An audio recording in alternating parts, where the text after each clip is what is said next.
Greetings, spacers, and welcome back to LFM Network's Conspiracy in the Stars. I will be your GM today and your narrator. We are going to be doing a sponsored game here from Mage Press. Thank you so much, Justin from Mage Press. Thanks for stopping by today. Let's actually jump right to Justin. Let's talk a little bit about dark matter and this awesome world that we are playing in. I will also change the music to something a little less ominous, maybe. Fair enough. Well, I'm Justin with Mage Press. Dark matter, pretty cool. It's D&D in space, so you can take your wizard, your druid, your barbarian, send them out in a spaceship, or you can play, a cyborg that just woke up, a gunslinger who's trying to, make it on of things, like a bartender who just trying to get by, but maybe starting to get visions from the future. Infinite options. Infinite options. And you can also, what's really cool about it is you can play dark matter and throw it on top of the campaign in D&D you already have, which is really cool. There's lore and reasons and rules to make it all work out. So if you wanted to kind of take your campaign out into the stars for a bit, it's a great way you can. So I'm super excited to have the opportunity to tell this story and to also GM this really cool game that our creative director Jonathan Fry wrote, which is super cool, and a really awesome team of creators and writers as well. Definitely check it out. Check us out on Kickstarter using the bit.ly Dark Matter Set. Looks at Renee for approval, right? That's it? Yes, that's it. All right, perfect. So bit.ly/Dark Matter Set is how you would get that. You can also do !MHP in the chat as well. So without further ado, let's go ahead and start talking to these other people in the chat. Who are these people? Are these in the cast? Who are these people? Who are they playing? Let's go around and say hello. Noir. Start us off, my man. Hello. I'm doing all right. Hello? I'm playing the wonderful Edward Cross, a very beleaguered bartender and warlock. He had a little bit of a rough episode last episode, so we're gonna see if his day gets any better. I wonder if it will. I guess I'm just gonna have to see and find out. Thank you so much, buddy. Next, we're gonna go to Bree. Bree, how are you doing? Who are you playing? And I hope you're ready to play today. I am playing the, I guess, now beloved cyborg Soul. They kind of had an interesting start. They're absorbing a lot of information right now, and they're a little overwhelmed, but of course they're not going to show that. That's where I'm at. That's where Soul's at. I just imagine the buffering wheel of death just happening in their mind. Yes. Constantly. Yeah, exactly. Awesome. I can't wait to play today. Thank you very much, Bree. Renee, who are you playing? Hi. I am playing Rouge. Is a void cleric and cat. I also have my prototype. As mentioned and made canon in last week's chat, Cord said it was a Midori with a blue curacao drizzle. How do you actually say that word? Curacao? That's what I say. A lot of people say curacao as well, but I think they're wrong. I don't know. I just, but it's blue, which means it's totally a prototype. Exactly. It's not exactly the canonical recipe, but it is blue, and that's the important thing. I'm very excited to be here. You can find me online at RayDeanR, and we're going to say that Rue grabbed this drink from someone else's table on the way out of the bar in the chaos last week. So, props. Awesome. Very exciting. And did we talk about Sean Deckard yet? Should we talk about Sean Deckard? Did we talk about Sean Deckard? I don't think we did. Justin, talk about your character and also Master of Props as well. Well, Sean Deckard is trying to make it on his own after leading the coalition. He was a little surprised when he saw one of the most important people in the coalition at this bar working as a bodyguard for some suspicious individuals. Yeah, but, right now, Galactic Universe, verse famous Tiberius Vinter. Yep. Celebrity bounty hunter. yeah. And so now I'm just staring down an alleyway with a suspicious, totally above board cop that has not kidnapped the person I've been hired to protect. No comment. All right, here we go. Let's go back into Conspiracy in the Stars.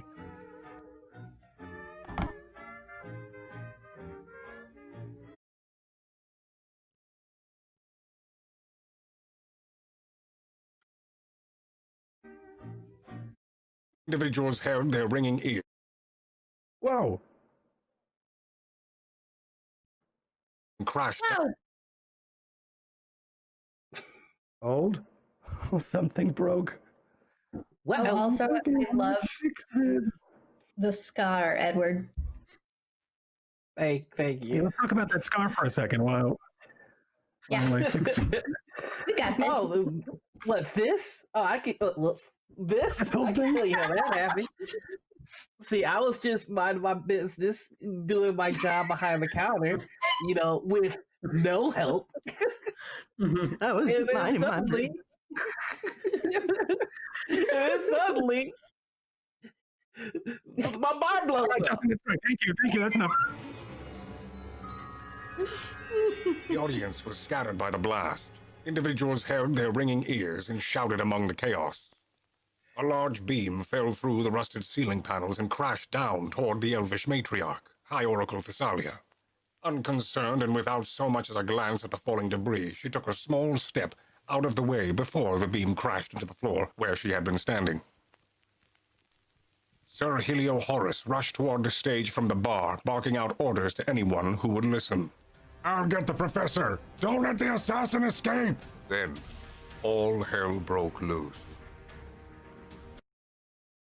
All right, so from there, where we left the... Hold.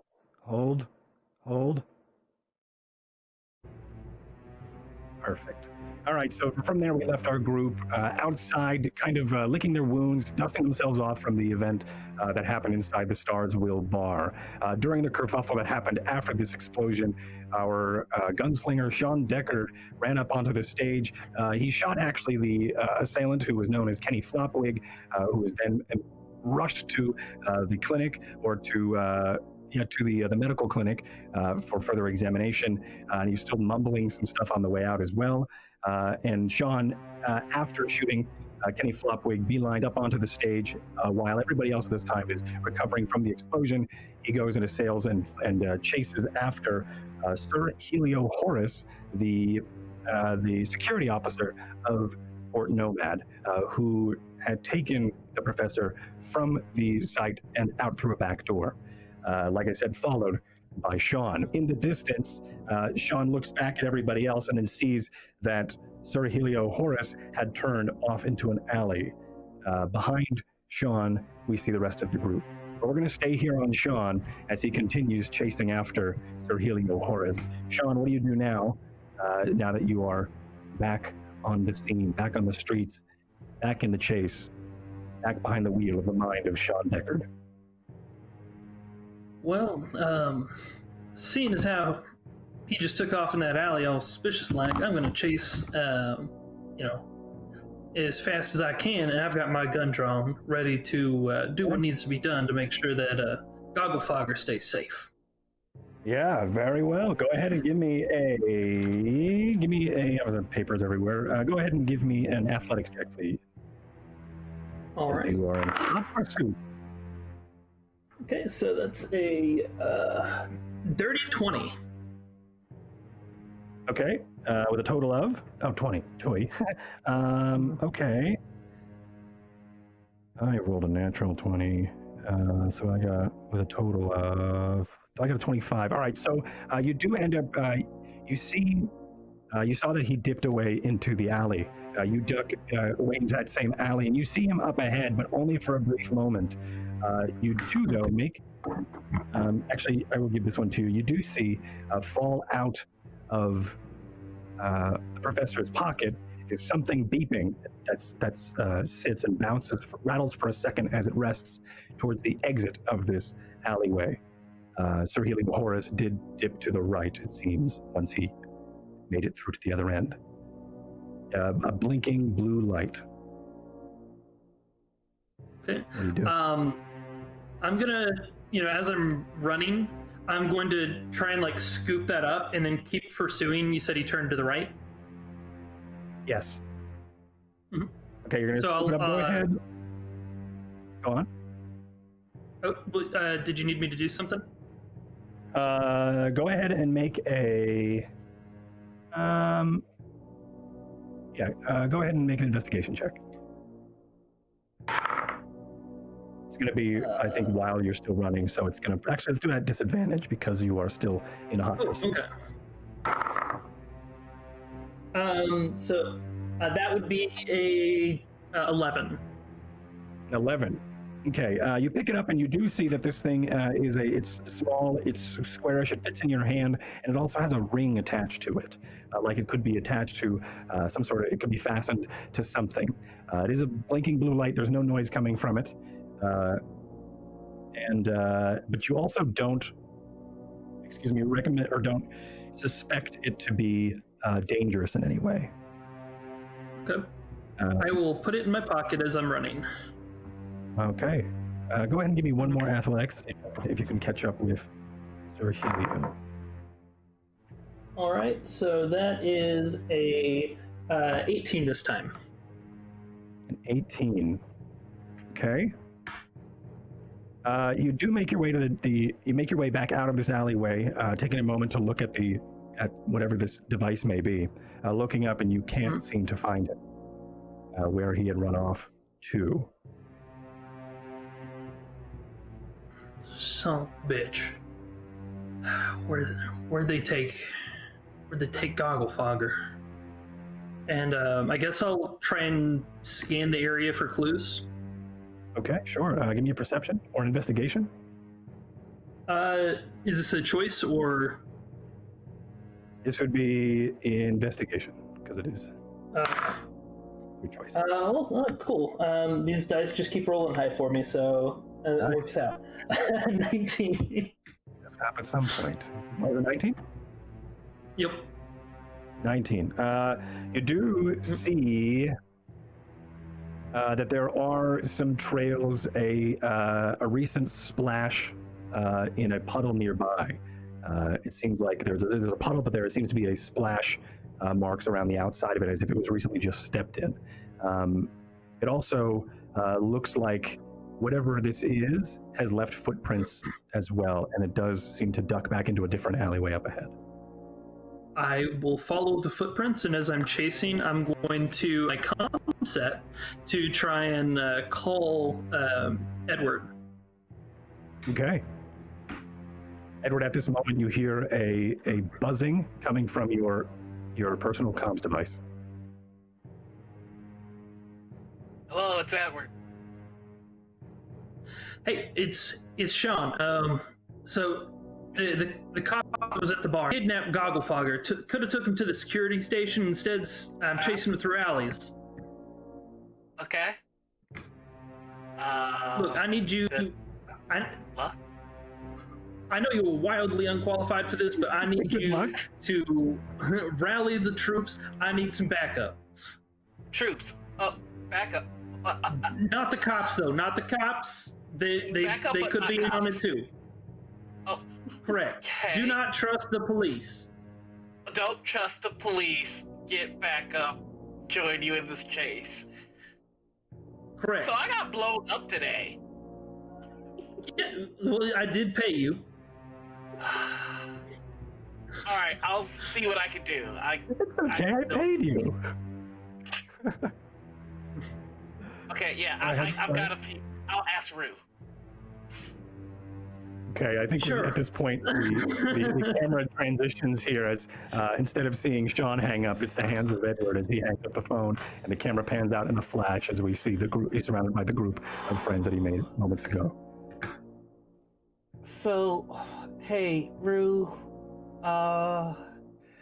you know how I say don't get into any trouble? Yeah. I might need you to come with me and there might be trouble. You want me to get in trouble? I want you to be prepared for trouble. I'm always prepared for trouble. Okay. You know what they say? Prepare for trouble.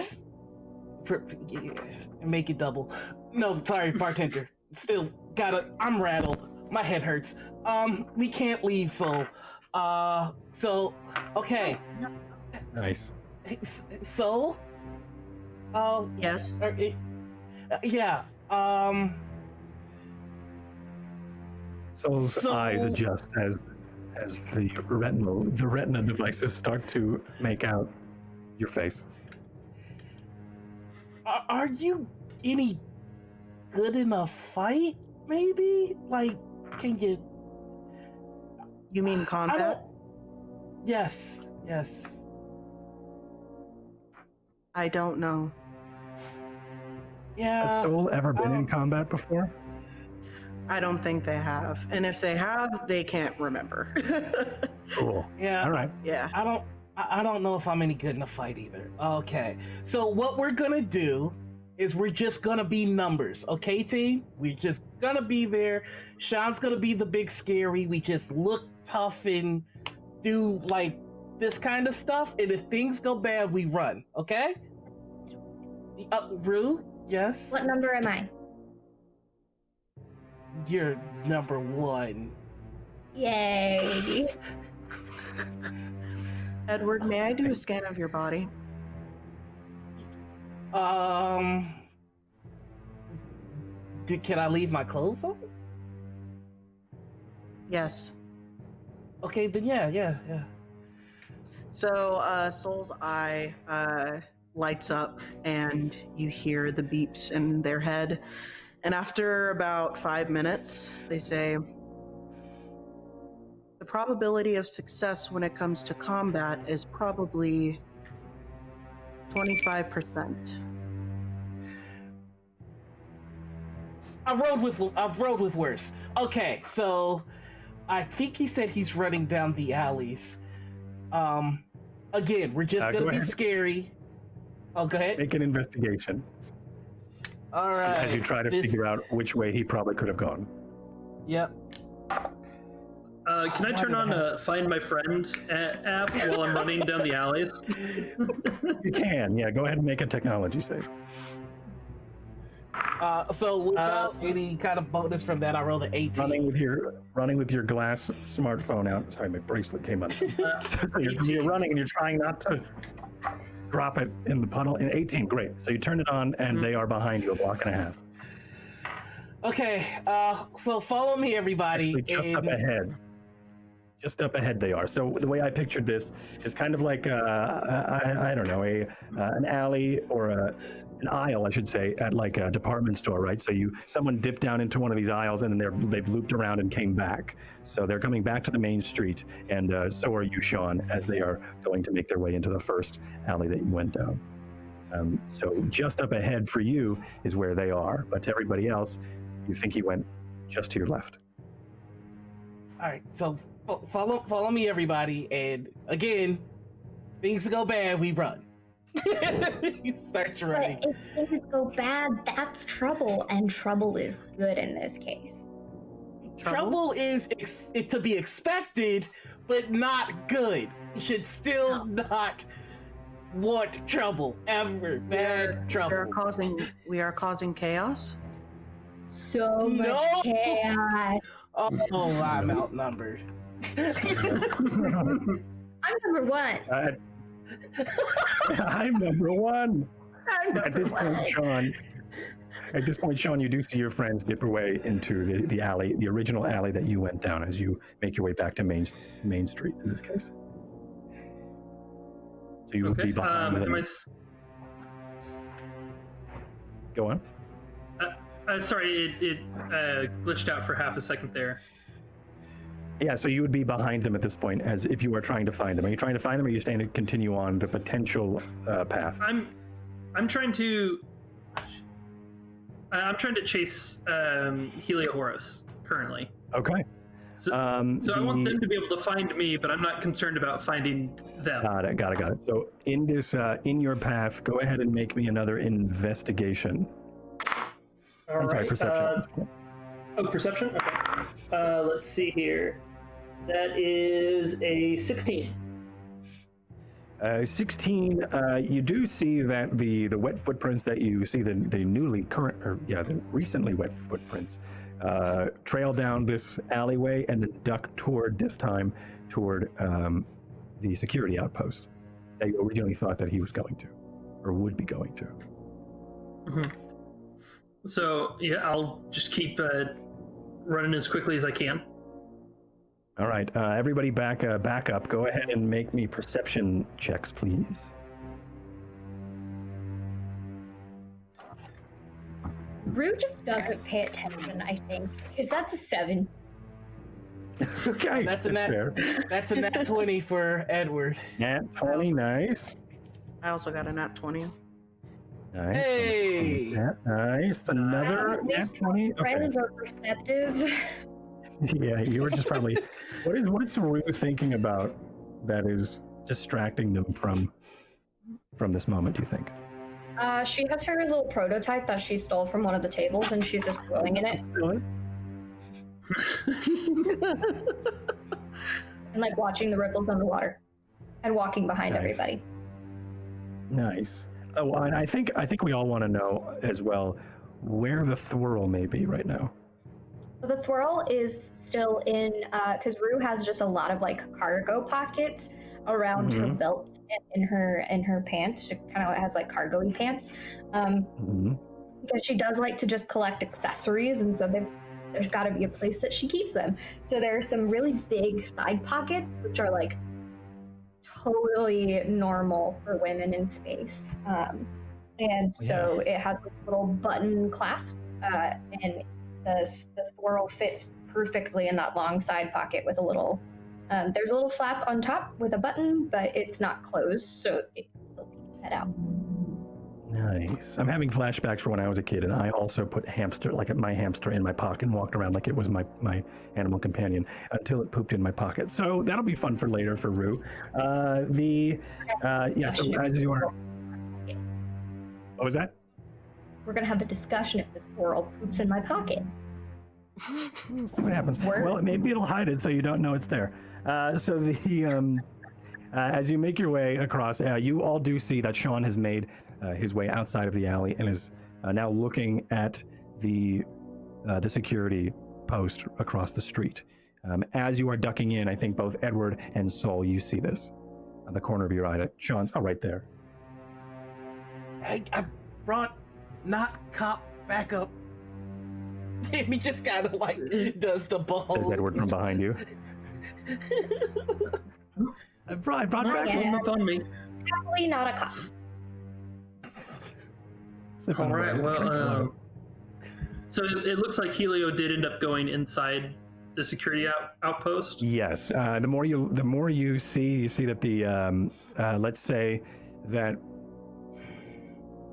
the door was just closing as you made your way and looked up at it. Well, I will. Like you saw the wet trails and you looked up and then... Okay. Yeah, he says, so Sean kind of gives you like a look of acknowledgement and then continues to make his way across the street to the security. I do put my gun in its holster as I'm walking towards the security office. Mm-hmm. Because I don't want to be riddled with bullets the second that I go in there. Are we supposed to follow or do we just stay here? I don't do this, man. Oh, okay. Follow me. Rue at this point is starting to have fun, and so she's just holding her drink that's kind of sloshing out, which I'm not going to do with my actual drink because I like it, and is kind of like scampering after them. All right. So you make your way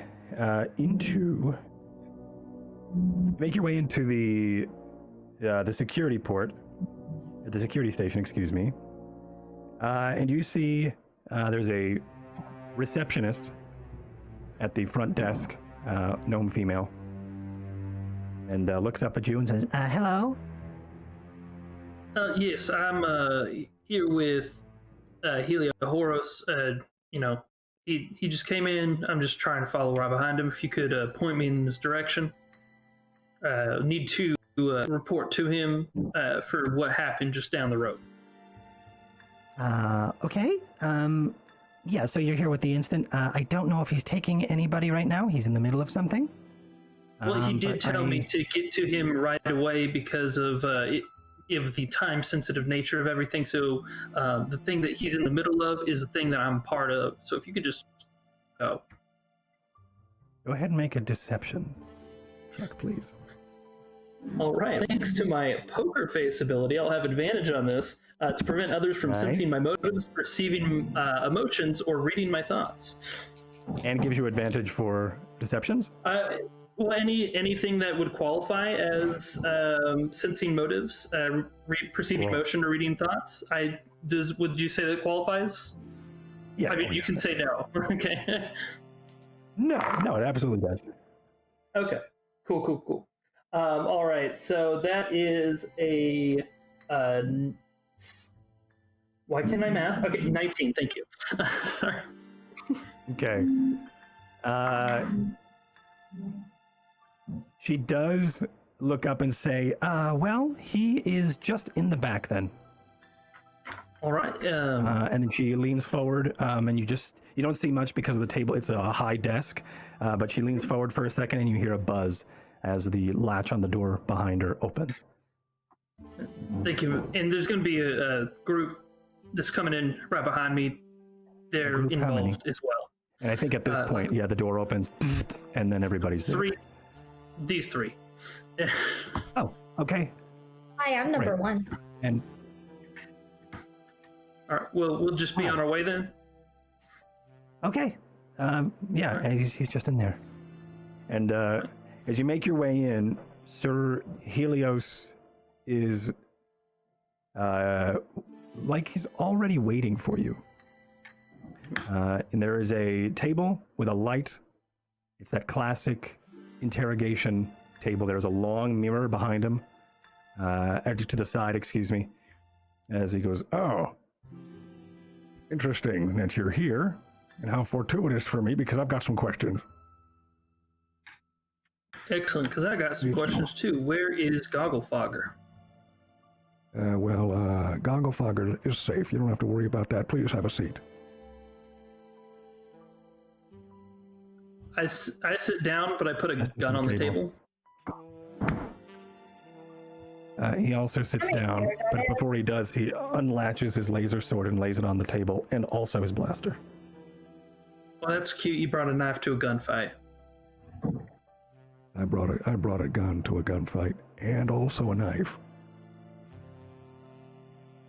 All right. Well, let's get on with this, and you're about to tell me where Gogglefogger is as soon as I answer your damn questions. I'm not here to answer your questions. You're here to answer mine. You are in my station. Who are you? Where are you from? My name's Sean Deckard. I was hired by Gogglefogger. On the edge of the table as they're talking. Does what? What does Rue do at the end? What? Rue does Actually what? goes to sit on the edge of the table. Okay. As they're talking. On the edge of the table, not on the not at a chair. Okay, cool. Yeah.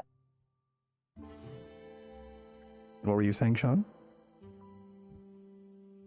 The name's Sean Deckard, and I was hired to protect Gogglefogger. And then I put the mess where I was hired on the table, hit play. Okay. Now, if you could kindly cut the bullshit and tell me where you put him, I'll be on my way and I won't be causing you any trouble. Cut the bullshit. He's perfectly safe. He's gonna be safe and in our custody for 48 hours, or maybe by the end of the week. But we can't latest by the end of the week, but we can't let him out if it's unsafe. We don't have any answers yet. And that's what I'm looking for here. Did you notice anything suspicious at the bar at all? Anybody acting Other funny? than you? Other than me, what are you talking about? Well, you sure took a mighty interesting turn to get to this security outpost as I followed you through the alleys. Yeah, that's because I was being chased by someone who could be seen as a suspect. It's my job to make sure that people on this place are safe. It is my oath to make sure that everybody here on Port Nomad is safe. Sorry, I still don't know exactly who you are. Hey, fellas. Understand my suspicions? Yes, as he kind of turns and looks to you. There's talks of gunfights and chases, and everybody's talking about their jobs. I pour drinks, and I don't know that I have a place here. So if I can wait outside, I can take my friends with me. Yeah, you can. Just one before you do, though. And I think he leans under the table, and you hear the door lock behind. And he asks, what do you know, and what did you see? And he leans and takes out a notepad and starts to scribble some notes.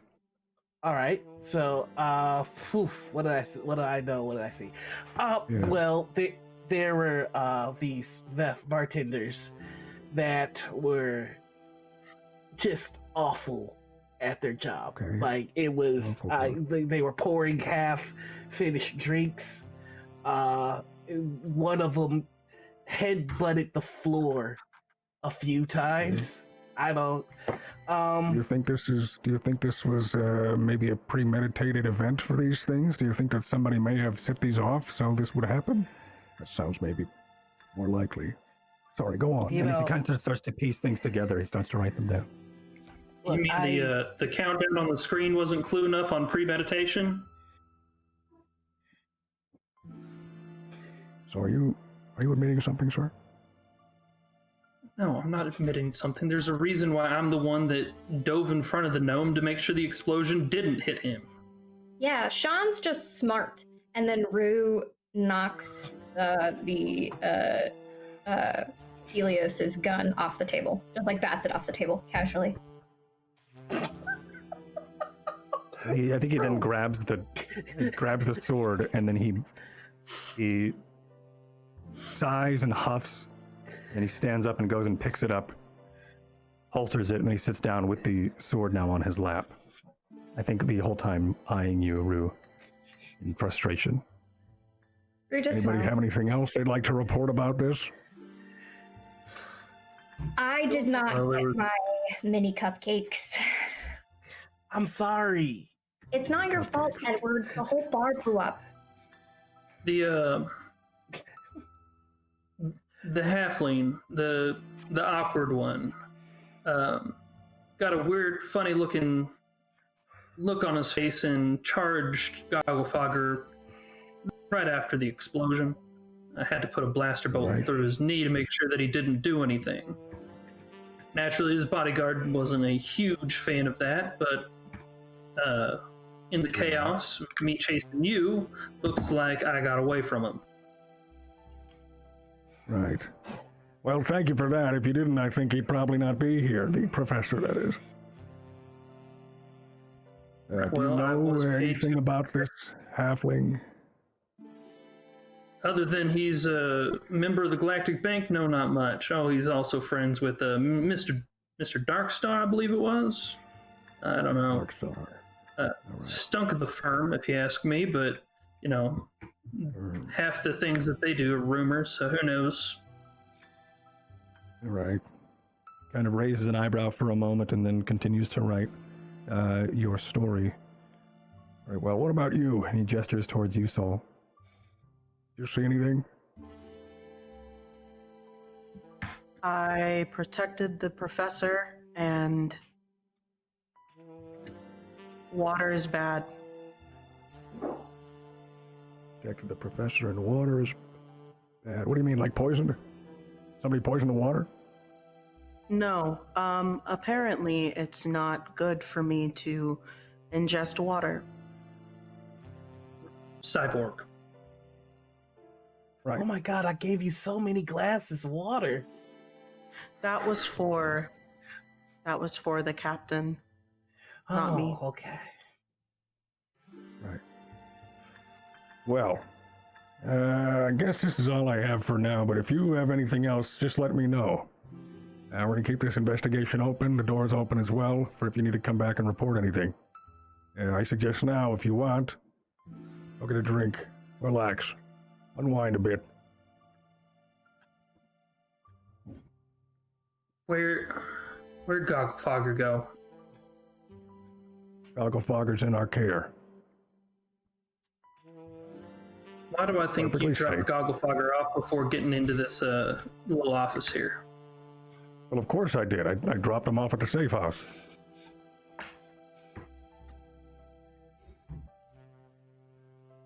Look, I just don't trust you. As far as I can throw you.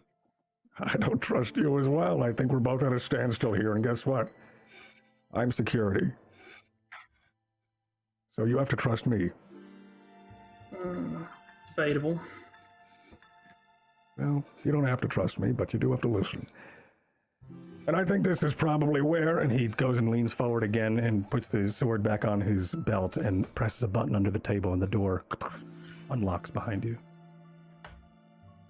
Go get a drink. Put on my tab if you like. I don't know if that's going to help you trust me at all, but I can assure you the water over the Groog's Den is not bad for you. I mean, maybe it's bad for you. And he gestures to Soul.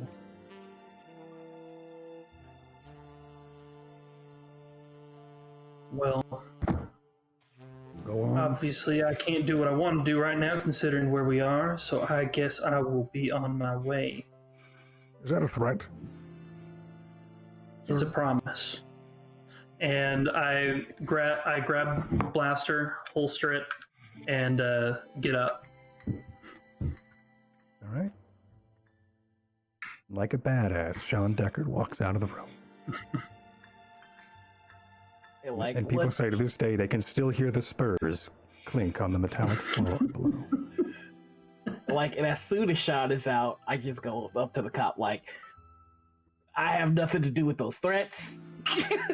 That's not me. I'm kind of just associated, but yeah. Okay. All right. Very well. Well, you're associating with a dangerous person. I got paid. I was supposed to be on vacation. It just walks out. Awesome. Anybody else doing anything else while you make your way out? Rue is just glaring at what's his face. Sorry, Elio Ars? Mm-hmm. He's such a nice guy. Yeah, well, Rue's pissy. That's fair. That's fair. All right, as you make your way outside,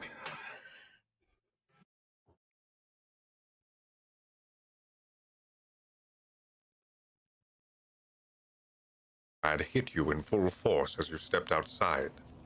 Around you were a collection of ramshackle buildings next to the more recent constructions made of steel and concrete. The streets were poorly lit and zigzagged through the station instead of being built on a grid like any other respectable settlement. The people of this backwater spaceport eyed you with either suspicion or amazement. You recall that your presence did not go unnoticed.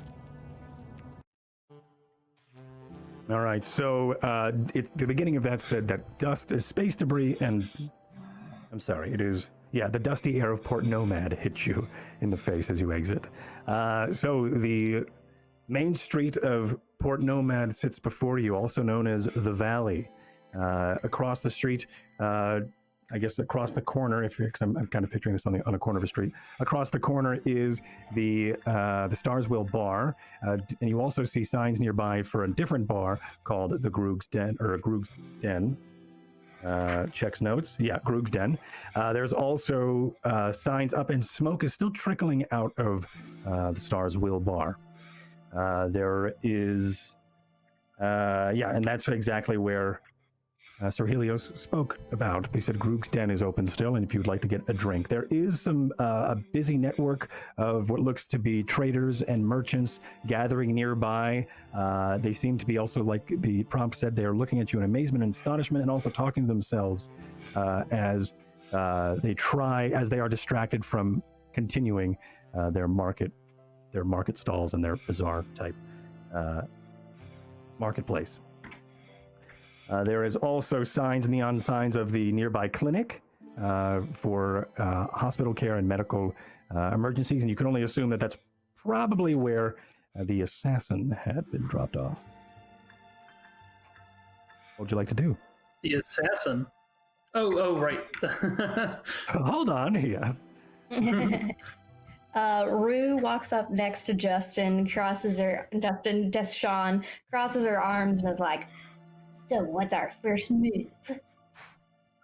Well, considering I can't go anywhere near that medical station without Tiberius Finter, putting a blaster bolt right between my eyes, I would appreciate it if one or all of you could go there and on my behalf and see what was going on in that halfling's mind when he decided to pull a gun on Gogglefogger. Ooh, Edward can. He's got sliced up a little bit by some bottles. Excellent. I mean, what? No, Thank you, Edward, for volunteering. Yeah. You said you had tequila in your thigh, I think. Tequila somewhere. Edward, this is the start of every great adventure right now. I know you've been wanting one. I mean, I thought that adventures would start with me getting some kind of some kind of magical power or like cool gun or something. I've got nothing, man, except a hole in my head. Hey, skill or magical powers, that's Act 2. Act 1 is always a little bit of a disaster. Yeah. Now, don't start just how you want them to start. You can't say, hey, once upon a time, and just expect your happy ending to fall in your lap. Look, you can make dark stuff fix head, and you can shoot gun, losing blood consciousness. I should go to the hospital. Like I said, Act 2. I'm supposed to be on vacation is actually a really good adventure trope.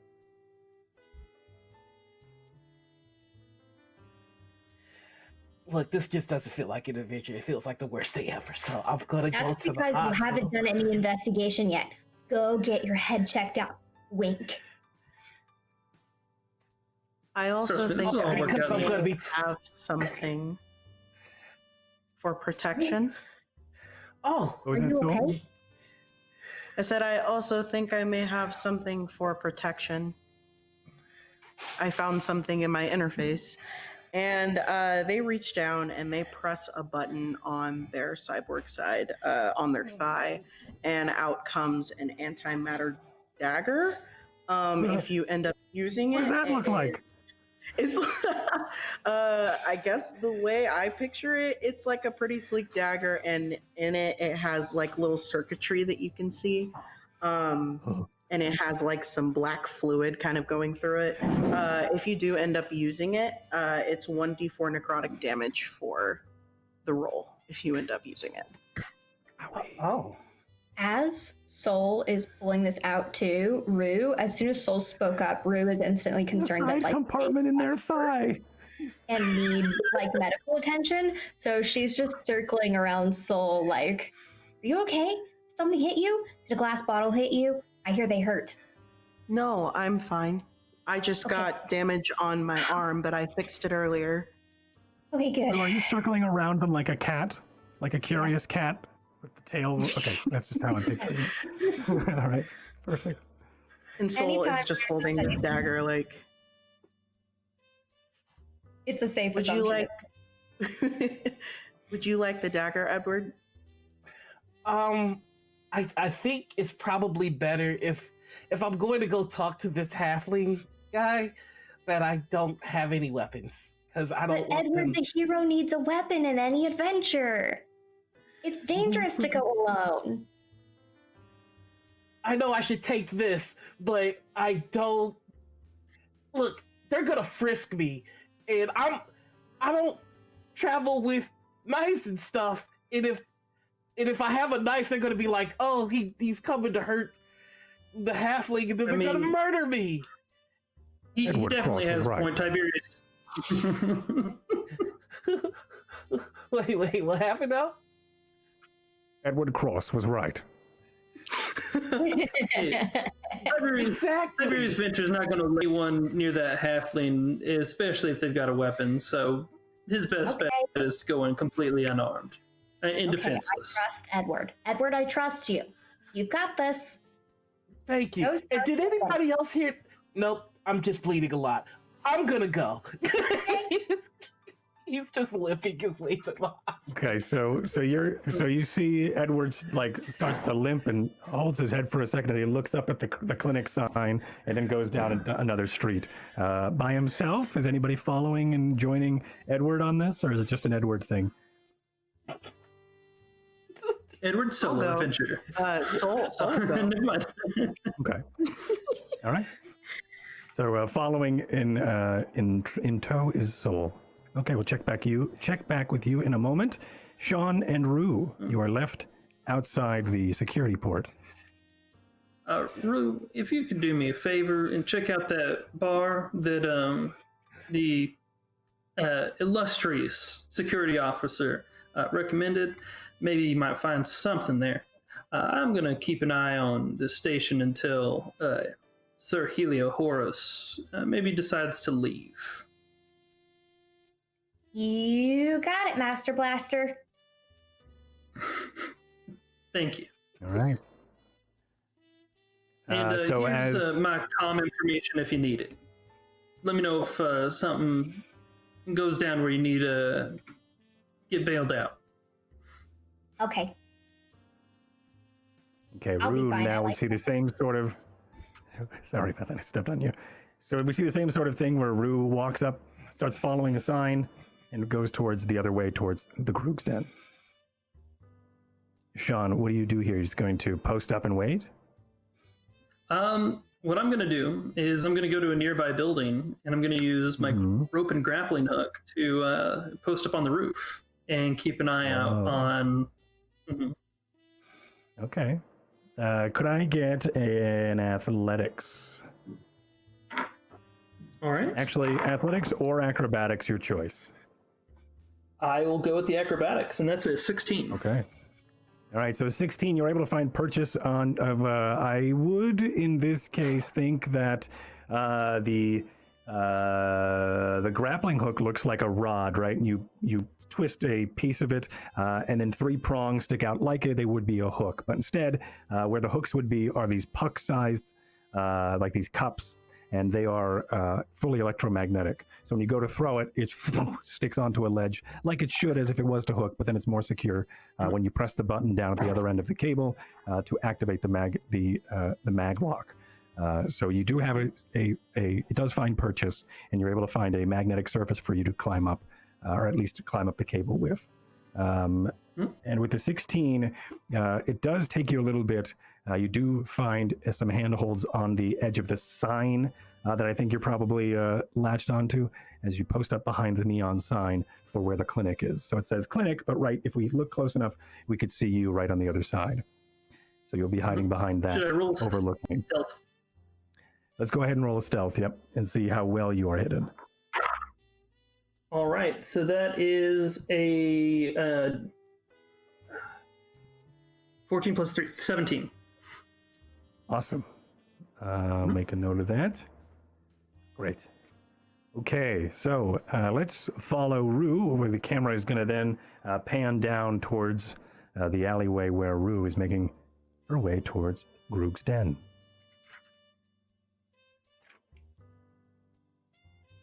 Okay, so you see the Groog's Den just up ahead. This run-down establishment was located off the main thoroughfare of Port Nomad, on a side street named The Valley. The building was made of concrete and steel, with an uneven roof and a precarious-leaning sign depicting a winking half-orc. Okay, so you make your way on in. There's a couple people out front. Looks like there is a skinny dwarf, a young skinny dwarf. Looks like he is running as like a bouncer, and he's taking identification on the way in. Can I help you? Rue winks at the orc on the sign as she walks up, and then goes over to this person and says, "Where were you during the suspicious explosion at Starswell Bar?" Starswell Bar? No, I heard about it, but we haven't. I was here the whole time. Did you hear it? What's Did that? you like feel the ground shake? It was. I did feel it. It was scary. Were you there? I was there. Yeah, I got this drink there, but I'm running a little low. I was wondering if I could get a refill. Oh, what is that? Good question. It's blue. You're gonna have to leave that out here. You know what? Oh wait, no, I don't have Not to. supposed to. No, not supposed to leave it. You know, you could come in. Come in. You just come on. Thanks. Not Hey, supposed to be drinking.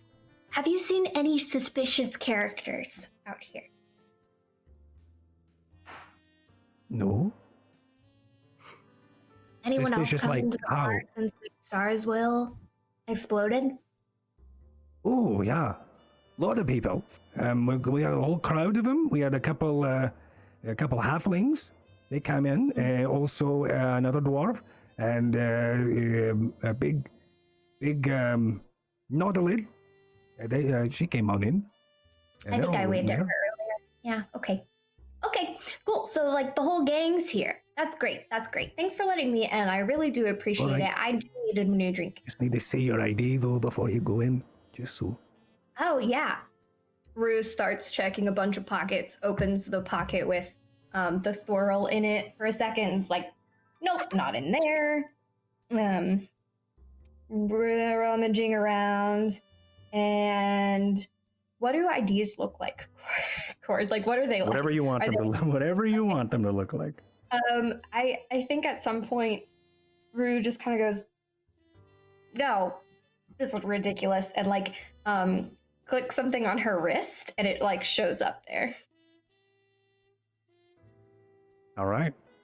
And he looks at your wrist for a second, goes, "All right, go on in." Thank you. Thank The you. door opens and there is like stale space cigarette smoke just kind of lingers in the air at the bar. A couple people walk by and the smoke trails into a back room. And you do see, with a perception check, 7, Cord. Rue doesn't pay attention. right? So you do see that the bar seems to be not as crowded as the Stars Will. That tracks. What a great thing I've noticed. I just go straight to the bar to get a drink. I'm just, All right, perfect. An orc at the bar goes, "Hi there. Hi Can I there. help you?" I'd like a drink, please. Okay. What do you want? Oh, water. All right. And he goes and makes some water. You do hear laughter coming from behind you, and it looks like there seems to be a game of cards being played. Several people, some that you've seen before, mingling around, maybe even at the Stars Will, but not really at the event, are here now laughing and chuckling over these cards. And you do also see an Aviara that seems to has it, but owl in nature. So they have like a wider head, a smaller beak, larger eyes, and they have a big, large bowler that just it had to have been perfectly, I would say tailored, but hat tailored for specifically for their head, as they are leaning back, confidently playing these cards as well, overseeing the game, it seems. Okay. When Rue gets her water, she'll kind of go stand in the crowd around and just start laughing with them, like,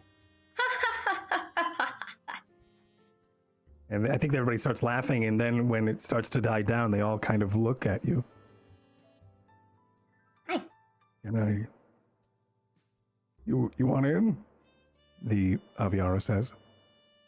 Oh, I just came because people were laughing and that seemed fun. I need some fun in my day. My bar blew up. Oh, you're at the Star's Will. I was at the Star's Will, yeah. With my good friend who was supposed to be on vacation. Are they okay? Well, I don't know. I think something's wrong with his head, but that remains to be seen. Oh.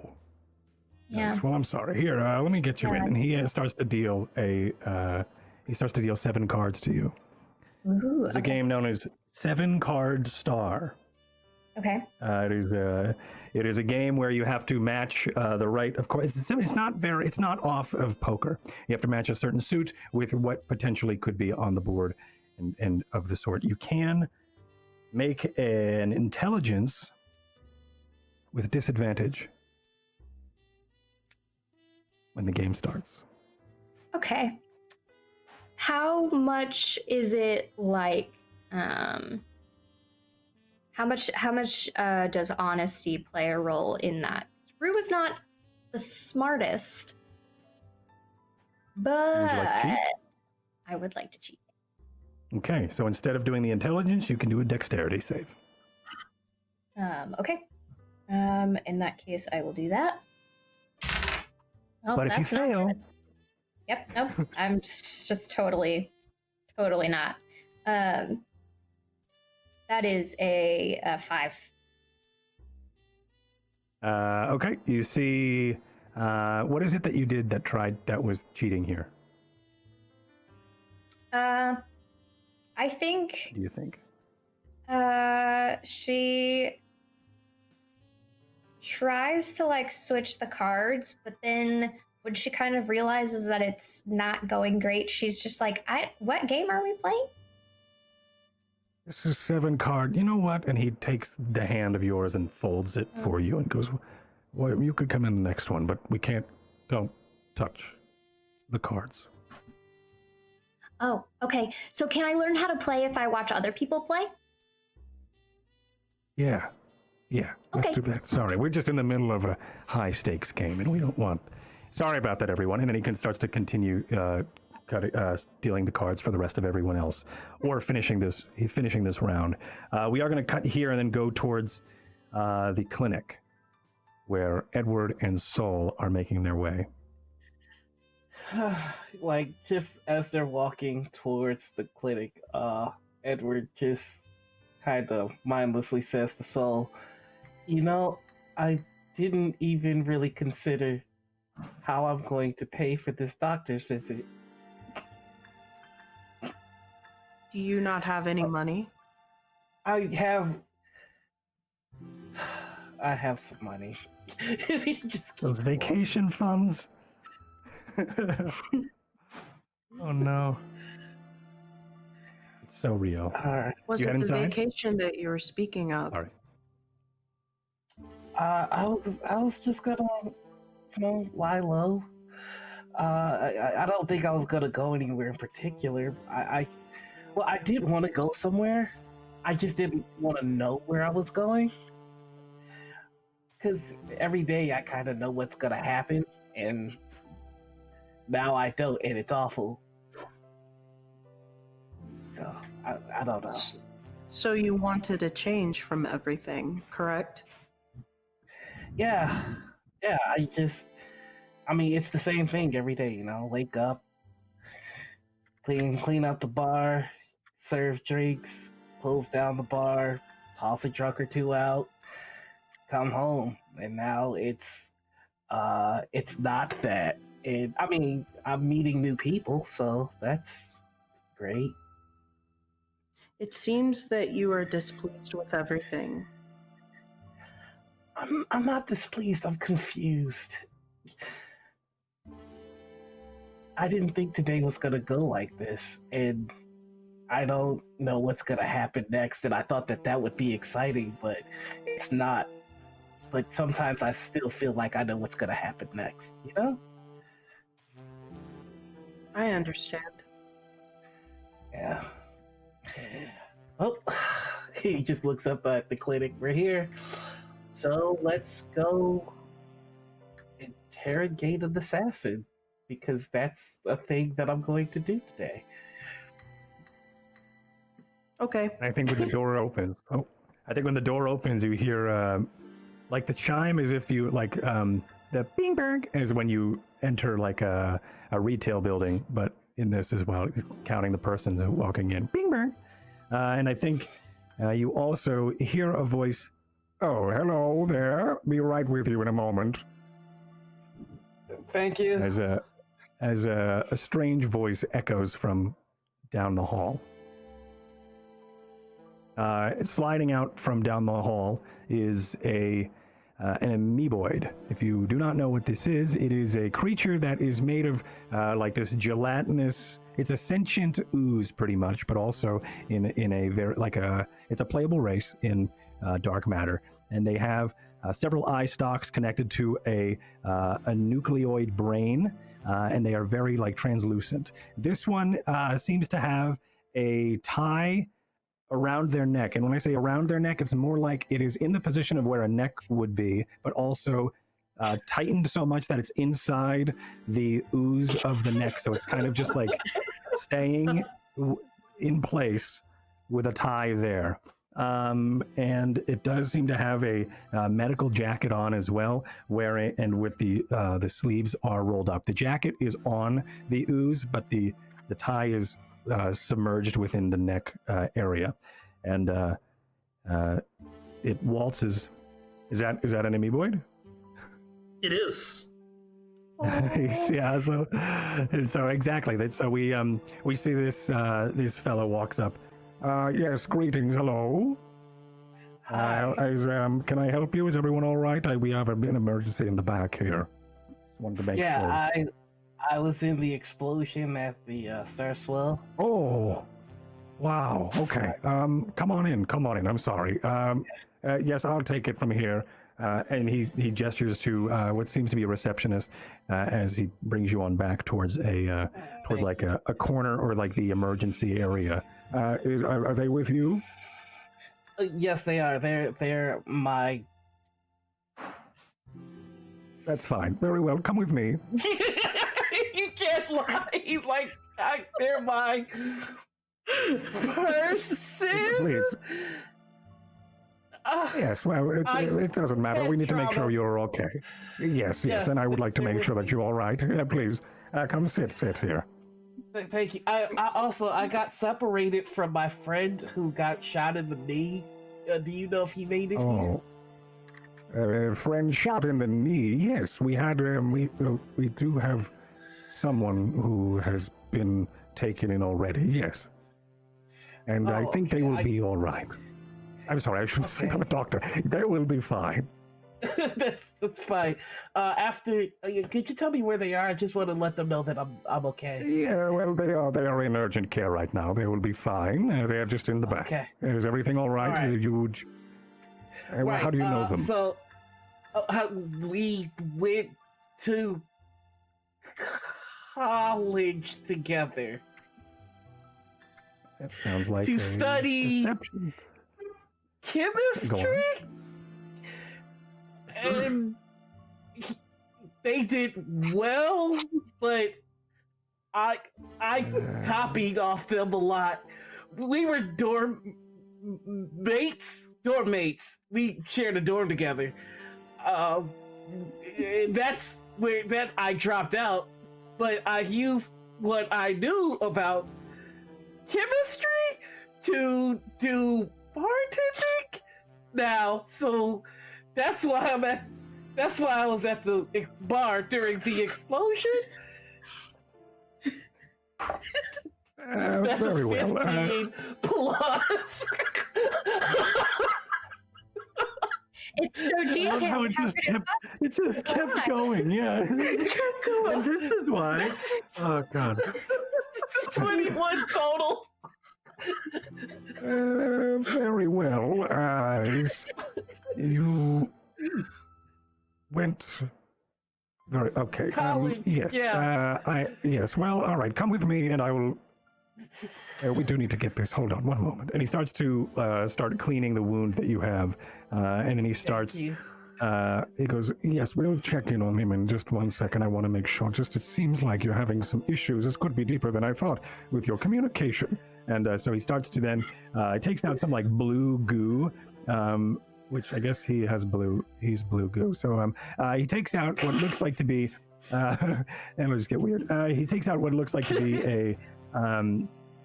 It looks like a white staple gun. It's not a staple gun, but it's like a white staple gun, and it's white because it's like medicinal, right? It's got like that. Yeah. It's got that medical aesthetic, It's which means it's not a staple gun, right? But he does start stapling the wound closed, and he's like, "All right, this is just gonna pinch for a moment." Sorry, just one moment. There you go, and everything should be all right. Oh, you forgot the one in the back of the knee. I need that one too. That's the tequila one. Oh, I didn't see this one.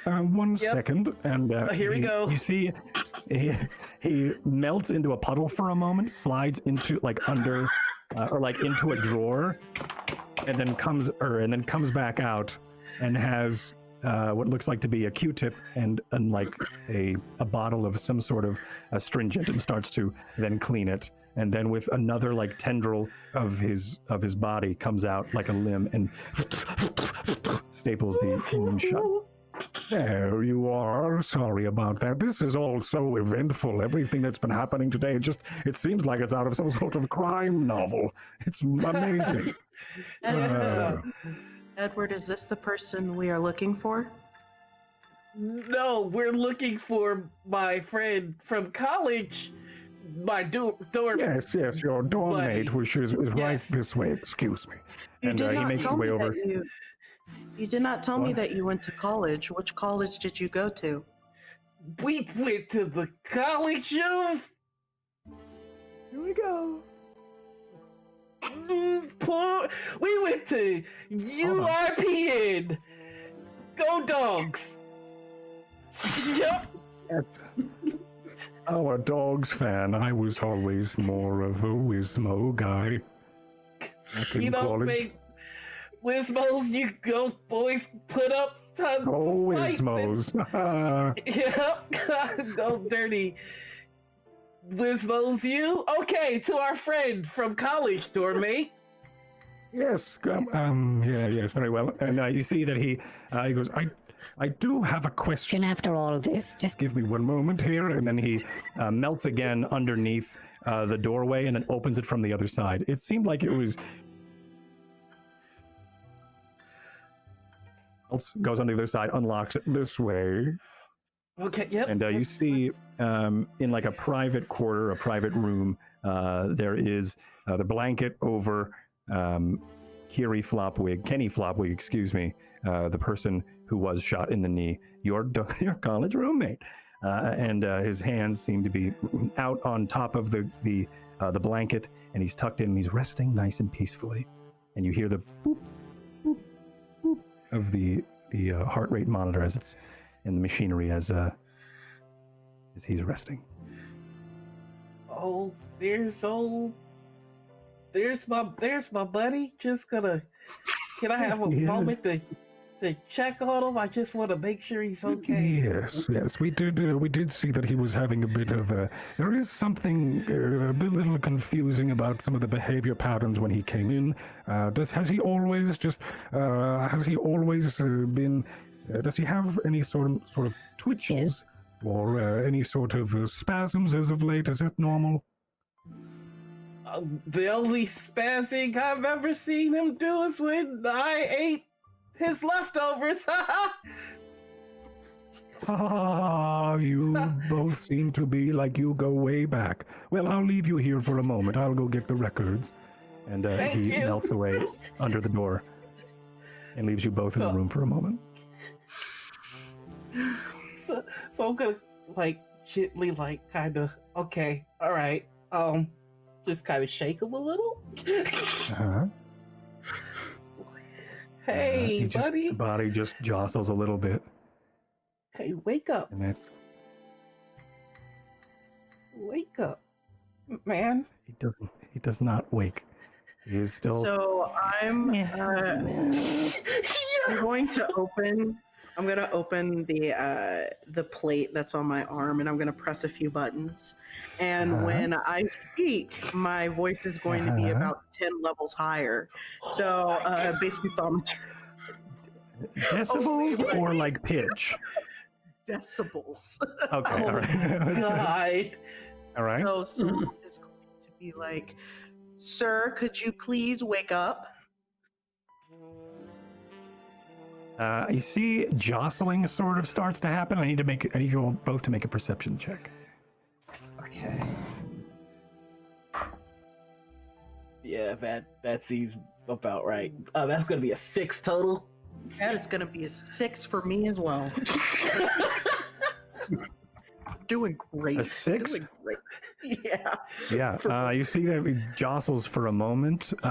He furrows his eyebrows like he was going to wake up, and then rests back into unconsciousness. And I turn to Edward and write in his ear because I haven't turned down my voice yet. Oh, Did I do no. something wrong? Ah, gee! If you could just... Excuse me, is everything all right in here? You should not, please. Don't wake the patient as Yes, as he everything is seeps in fine. through the door. So sorry Yes, about everything that. is fine. Everything's great here. We're good. You can Okay, go. please don't Just- wake the patient. It could be very, very traumatizing, both medicinally for his well-being, as well as for him to wake up here. So just please don't. Just say what you need to, but Also- try to let him rest. I'll be Edward, respectful. I looked up your university and it looks like it does not exist.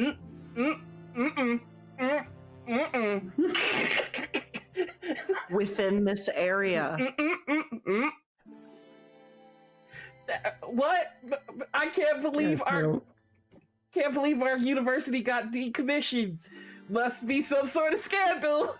Oopsies. Well, yes, this is all very well and good, but here is his records. I just want to go ahead and read what we have so far, and let me know what you think of it, and everything like that. He walked forward with his hand on his pistol.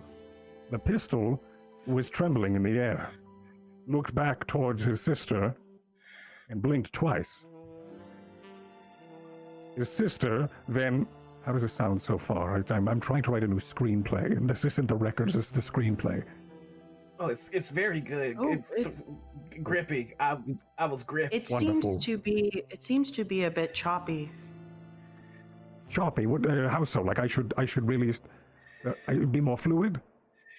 Grammatically speaking, yes. I mean, the key thing I'll you give want that to some more, remember. but this is okay. But Yeah, this the is key actually thing you want to grammatically remember okay. is show, don't tell. You know, like you want people to see what's going on. You don't want to tell them. Don't tell. Yeah. That is brilliant. All right, I'll keep that in mind. Thank you very much. What was your name?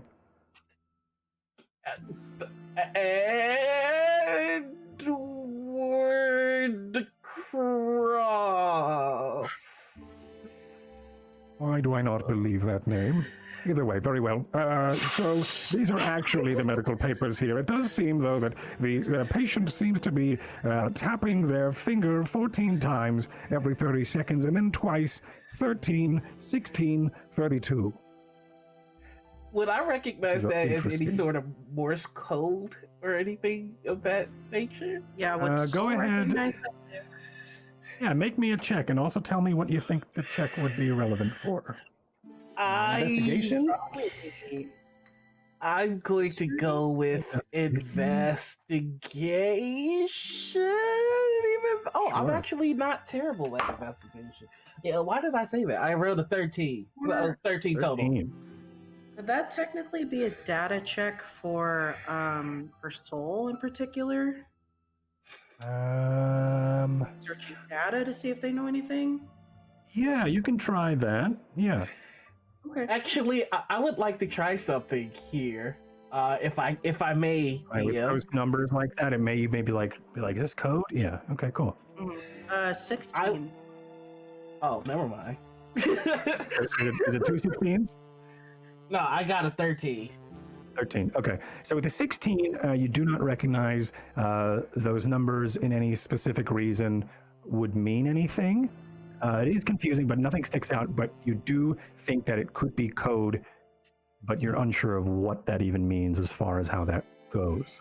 Okay. You think you probably could be on the right track by even thinking it. But as you delve into it and try to scan and think about what the sequence of numbers could be, you come up with nothing. Okay. But the investigation, you also do not really come up with much besides that this is something you've never seen before, but the fact that it comes in every minute or so with the same sort of tapping seems to be suspect. At this point, did you want to try to do something? Yes. I'm going to use a spell, but I'm flavoring it in the sense that he doesn't know that he's doing this. It's just something that's happening. And Okay. I would like to use detect thoughts. Detect thoughts onto Kenny, Yes. onto our guy. Okay, yeah, do it.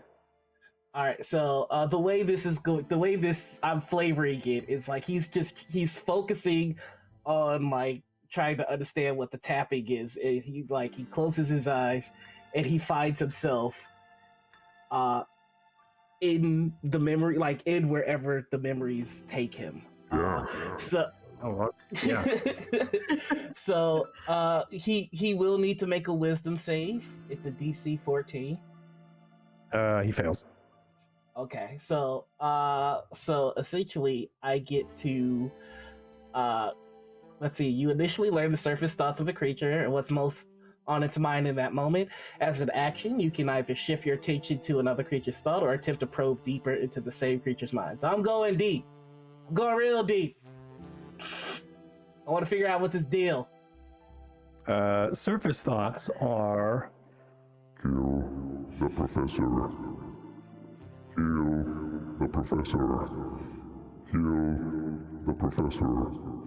Kill the... and that keeps going on over and over. And the more you're watching the fingers twitch, it's kind of doing that every time the sentence starts up.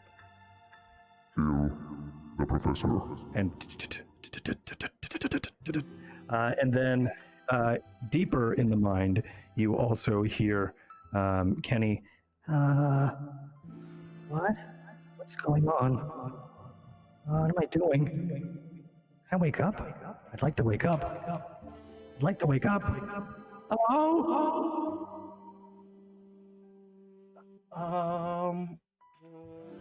I'm going to then, like, is the doctor still in the room with us? Yes, what is going on?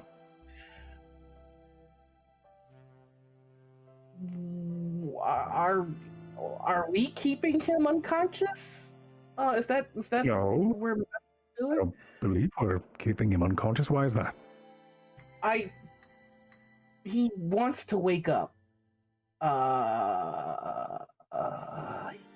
Right. I don't think that is a very good idea considering the brain trauma. We are getting a lot of interesting spikes in the waves of in his consciousness right now. And you see that the amoeboid leans over a console somewhere and then looks like they're dragging what looks like to be a mouse across some sort of console as they are trying to read the data. It does seem like there is a lot of brainwave activity happening. Is everything all right? Have you? This usually happens with brain trauma, but it is interesting that it's the same spike over and over and over and over again. What if someone was putting a thought into his head? You mean like someone was controlling his thoughts? Yeah, weird, right? And then we're going to cut right there, and we're going to open back up over on behind the clinic neon light, while Sean is posted up overwatching what was the security station?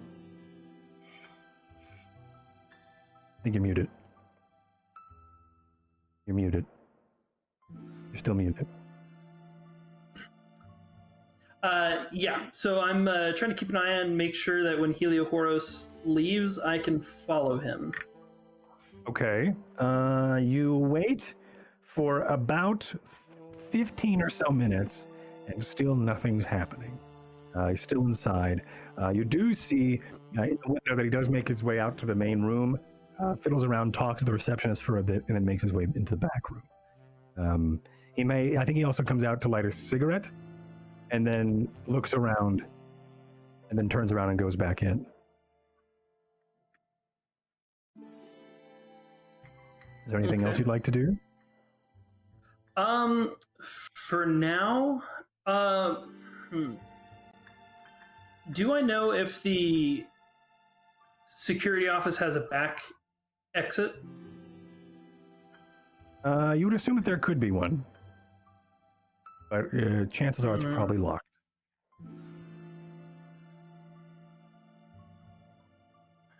But I'm concerned that the view that I have doesn't accommodate if he were to slip out the back, or if someone were to slip in. So I suppose I'm going to try and get a better vantage where I can see both the front and the back. Okay, that is going to be difficult. Yeah. Because right now you are across the street on a sign looking at the front, so trying to find a separate spot. Go ahead and make an acrobatics as you try to climb to another rooftop from your rooftop. Okay, that is a 23. And a 23, yeah, with ease, you are able to take out your grappling hook, activate it again, swing it up to a higher spot, swing to another rooftop. You are able to find a place that overlooks comfortably, but maybe if they knew to sneak out and where you work, they'd be able to hide and find, they would be able to break your eye line with some cover, but you are confident that no one knows you're here. Okay, do I need to roll stealth again? You can if you like, yeah. Let's do it. Okay, even better this time. So that is a dirty 20. Nice. Okay, and you level like up dice, everyone. yeah, level up dice. They are great. They are great at making their dice. I love rolling mine. So the agreeing with me right now. yeah, all day you've been rolling really well. So yeah, you disappear into the shadows like the gunslinger you are. We'll let the fog of the dust that you have disappeared into wipe away as stale space cigarette smoke in the bar of the Groog's Den, where, Rue, I need you to you're still at the gaming table? Yeah, I was going to be asking what the stakes are, because they're high. And what does that mean? What are the stakes? What are these high stakes they're talking? Yeah, they are playing with some very large piles of chips and representing money. They do talk to each other and reference them as they are credits. Whoa. Yeah, so they are passing these large piles back and forth. Go ahead and make me a perception. She is actually paying attention this time. That's a 17. She's, watching the table, trying to learn the rules. Yeah, so as you're learning the rules, a couple conversations break out while you're overlooking and seeing how this goes. But the owl-headed Aviora chimes in and starts talking to these others at the table, and they mention something about these two strangers who have made their way onto the port. Suspicious, and he asks if anybody's seen or heard of anything about them, and a lot of the people, no, I haven't seen them. What do they look like as well? They've been carrying they've got these red jackets. We saw a couple of them. They haven't checked in anywhere. One of them you think looks like works for security, chimes in that, no one's registered with them. He goes, okay, well, the owl-headed Aviara then mentions that You did see them check in at the room and board, which seems to be some sort of seedy motel nearby. Does Rue recognize descriptions at all? Not that you are aware of. You have not heard of these kind of people, but they do start to mention that, well, who knows, maybe there's something to do with what happened over at the Stars Will, right? Well, maybe. Oh, the Stars Will. Real shame what happened at the Stars Will, huh? Yeah. Yeah, it's going to take a bit for us to get that cleaned up, I bet. She's just trying to stay part of the conversation, stay cool, and, you know. Yeah, do you want in on this? You think you got the game now? I do think I feel a little bit better about the game. It's a little bit like poker, right? Yeah, I mean, like that ancient game. Yeah, it's just a little different, though. Okay. All right, we'll deal you in if you want. Yeah, I don't have like a lot of stakes though, and so she'll pull some things out, and she's like, "These are my stakes," and they're like, there are some buttons all strung together. There's the same hemp bracelet that Edward gave her, and there is a string of pearls, so that's nice. She'll put that on the table. It's not really her style, so these are my stakes. That necklace is nice. Okay, yeah, all right, that's fine. We got enough, right? We can match that, and then people start matching like smaller chip sizes as they play a lower end. Yeah, and go ahead and make that intelligence if you want to play fairly, or a dexterity if you want to cheat. You what was that? Yeah, she learned, kind of. Okay. That's 16. She rolled a 17 without. 16. She's not great. Without cheating. Without cheating, yeah. Okay. Yeah, you are able to actually win the hand. You do win 50 credits. Pretty cool. You came out on top with all of your stuff and 50 credits. Oh wow. I do think good on you, but you can have this, but I'll take everything else. Okay. He tries to fit a bracelet over his giant winged arm. Thank you. Yeah. All right.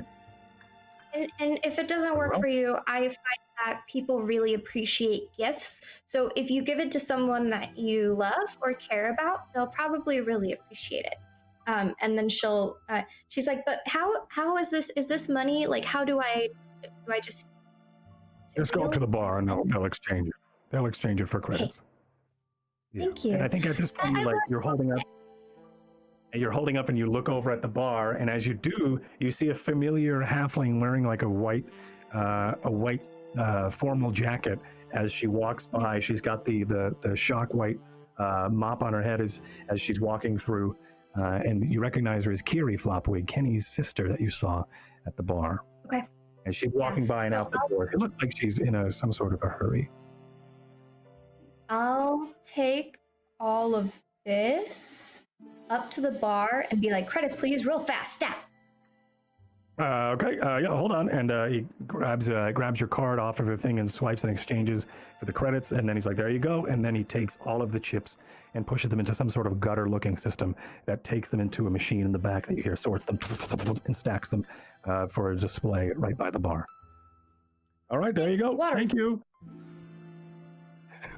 You see, when you look over your shoulder, Kiri is just passing through the windows out front, going toward down the street where your friends are, in that direction. She'll wave at the Nautilid captain and be like, hi, I do want to talk to you. I'll be back soon. And then she'll run out the door. Oh, okay. Okay. As I remember this, I forget the settings. But yeah, she waves her hand and says thank you as well as you. Oh, hi, as she says, as you make your way out. Soul and Edward, back at the clinic. You have, I don't know if I can. No, that's not it. I think I may have lost. Hello. Yes. This is better. I think this is it. Anyway, hello. So I think we have found. This isn't it. Whatever.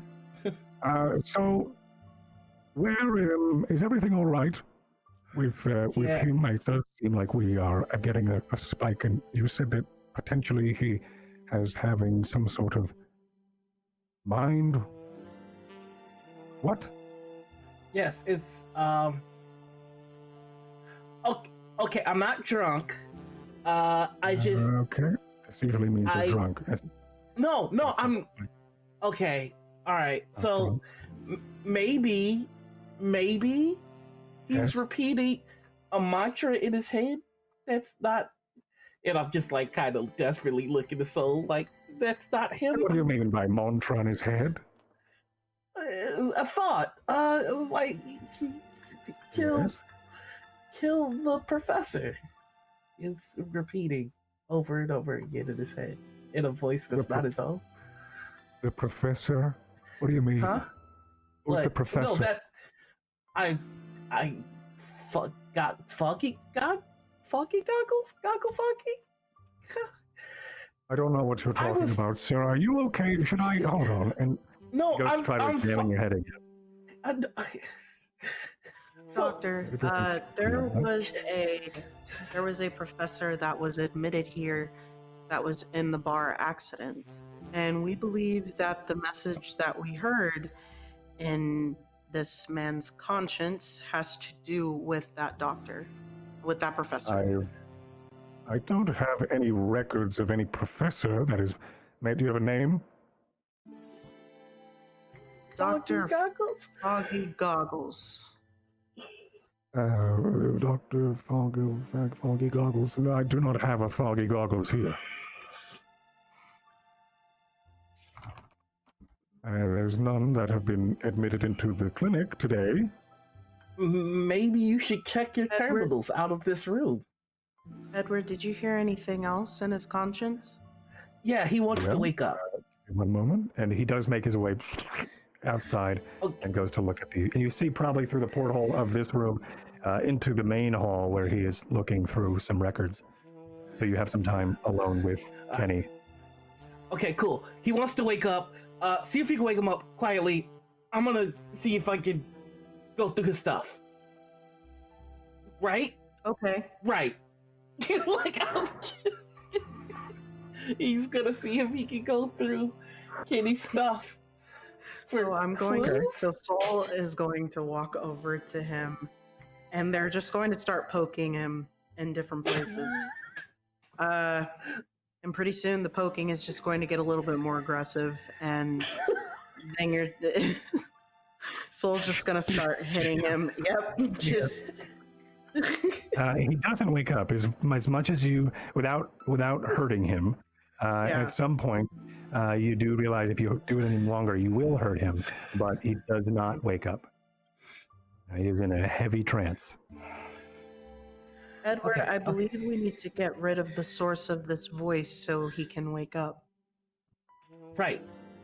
See if you can find... I could not find anything about it. Damn it! I'm sorry, is everything okay? Did I come at a bad time? Yes, I was in the middle of saying a private prayer? I'm sorry. I will leave you to it then, I guess. And he just like starts to melt away into back under the door. Private prayer! Okay.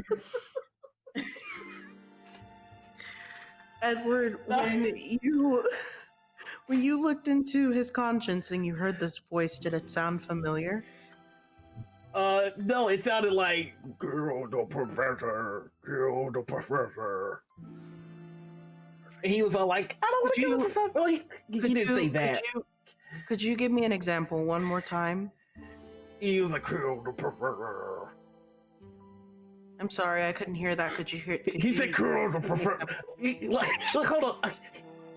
You start to hear servos start to click as Saul is listening. He goes, all right. Okay, so funny fact. I have the actor feat. Okay. So I get advantage on mimicking anyone that. Yeah. You need performance with advantage. Here we go. So for the last time, he said. Oh God! He said, "No, hold on, I can do this." Kill the professor. Oh, okay, you got it. He said, kill the professor. Nice. Does Soul recognize that from anything at all whatsoever? No, it's very odd how how Edward was able to mimic the voices. It did seem like there was a bit of a skip and some also like there were some skips and scratches within the tones of the voice. That was very impressive, but it also was enough to screw up the recording of the voice. I need some water after that, and I am going to investigate Kitty's stuff to see if there's anything Sure. here. Yeah, so Everything that Kenny has shown up with, I think his shoe is cut because apparently that's just what happens. If you hurt your leg or something at the hospital, they just cut everything off. So they cut his shoe as well as cutting up his leg to get to his knee. So there is a shoe that has been cut and is now on the floor, but everything else when it comes to his belongings are not present. Flip, there's nothing here. All right, I'm back. Now I'm back. Sorry, that was weird for a second, but I'm here. I just want to make sure that he is getting the rest and he does have enough time for it. Let's just try to make our way out of it, and then he melts away under the door again, and then opens it from the other side. And why don't you step on through here? And you do seem to look like you're doing better as well. Please, right this way. I do want to make sure our patient is feeling enough to wake up on their own. Okay, yep. Bye. So goodbye. And before you go, here, this is from me. Just give that a read if you could. It'll be wonderful if you can. It gives you a screenplay, which is, it's the title is it's on here somewhere. Hold on. It's actually in here. If you think I'm not gonna bring this screenplay back before this game is over, out of your goddamn mind. Getting this screenplay funded has now become goal number 3.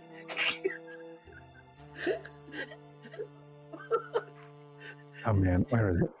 And it's like he's a doctor with a dream, and I can write. I will find it and I will give it to you. But yeah, he gives you a screenplay. If you would just read this over and just report everything. I mean, I've got so many copies, but you just did. I heard you over the intercoms, and you mimicked that voice really well. I didn't hear the voice, but I really enjoyed what you've done with it, and I think I could probably use it in the screenplay. So just give that a look over and let me know if that would be great. Thank you. No problem. Can I get your name again, Doc? Yes, it's Neutron, Dr. Neutron. Dr. Neutron screenplay. Goal number 3. It's one of my favorite little bits in this whole thing. I don't remember what it's called. Anyway, but yeah, and he kind of like he very kindly shoos you out of the clinic. Okay. Yep. Oh, out of the clinic. Okay. So back over to Rue as you make your way outside, trailing after Kiri. Is there anything you were doing on the pursuit here? Sneaking a little bit. Rue has been given this quest, and she did get a little distracted by money and laughter. Yeah. So she's a little back on track. She's kind of like stalking her prey a bit, but she's not taking it incredibly seriously. It's like, it's very much like a kind of sneaking along the wall because Sean told her to check out the bar. And this person looks suspicious. So even though she wanted to talk to the captain, she's got to do her job first, right? For her friend. Yeah. She really knows. Give me a stealth check if you can. Great, yeah. That is a 6. A 6. I think at some point she looks back. You probably trip over something, and she looks back and gives you no mind. She kind of like looks at you quizzically, and then continues on. It seems like whatever like, she. like, scooching along the wall like this, and so when she looks back, it's like completely conspicuous, like. And then exactly. Yeah. So she looks back at a moment and doesn't. Covert. Yeah. What was that? So overt, she's covert. Oh, yikes. So yeah, the screenplay, hold on, is... Let's do this.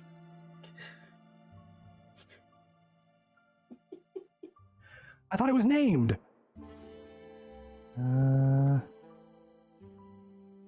Thought it was named. I think it's... Well, the screenplay their own, sadly. They're... Murder on the Dark Matter Express. How about that? Okay.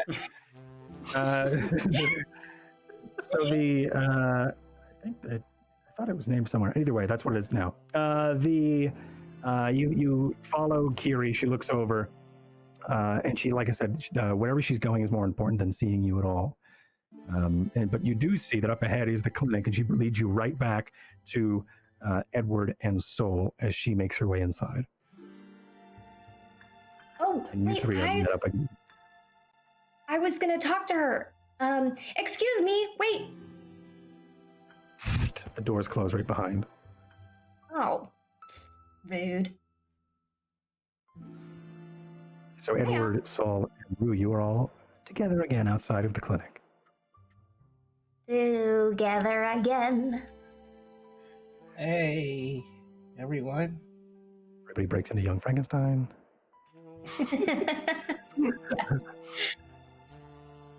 Okay. So I got some money. I got some information. Oh, I got that too. Okay, so Kinda. it's kinda. It's not anything that's fact. It's more like I think I know something. Okay, so what do you think that you know? I don't think Kenny wanted to kill the professor. I think Okay, how do you think you know that? Sean, roll me a perception off screen. As in, away from this scene, roll a perception and I'll get back to you. Go on, everybody, sorry. So roll. Okay. Roll a perception, yep. Go on, Edward. I think I might. Okay, so every now and then weird stuff happens, and I think I heard what he was thinking a little bit. Oh, okay. So I'm gonna ask this very seriously, and I mean no offense by it, but is your head okay? This was after he put that really painful jelly on my head, but I'm sure that had nothing to do with it. Okay. Well, because here's the thing, Edward. Magic does exist, and you are the hero of this adventure, so maybe that's the magic you're asking for? No, because magic is like shooting stuff from your hands and stuff. And if I were to have magic, I could shoot stuff from my hands, but I can't shoot stuff from my hands. So it's not really like Neutron in Murder of the Dark Matter Express. That's a guy with magic. Okay, I don't have magic. Mm-hmm. Okay, yeah, that's fine. I'm like really, I'm really cheering you on in this new adventuring thing of yours. I think I just kind of want to go back to the bar. Rue? I think, huh? Yes? Rue, did you know that Edward went to college? Oh, I did not. And apparently, And we'll leave. chemistry. we'll leave the scene as Edward's going, as we jump over to Sean, who's hunkered down on a new sign nearby, overwatching both entrances and exits of the security post. I asked you to do a perception check. He put in the chat here, our private chat, that he got a natural 20. Again, another natural 20. So get your 20s in the chat, everyone. And also to earn some of that XP. And also, with that 20, totaling a 24, you see, as you're kind of doing this Overwatch, you scan and you see something. It looks like to be garbage set to be probably picked up by the cleanup crew. And you scan over and you kind of look and you piece it together and you realize that you saw the garbage pickup was yesterday during your stay here for the several weeks, and you've noticed already the roots and garbage wouldn't be picked up today. You then go back and scan, and you look again, and with that 24, you realize that there are boots attached to you thought were garbage bags. And then when you look a little bit closer, and I assume that you have some sort of magnifying device, whether it's a scope on a gun or binoculars, is that true? I have a in addition to or is it your goggles? I have.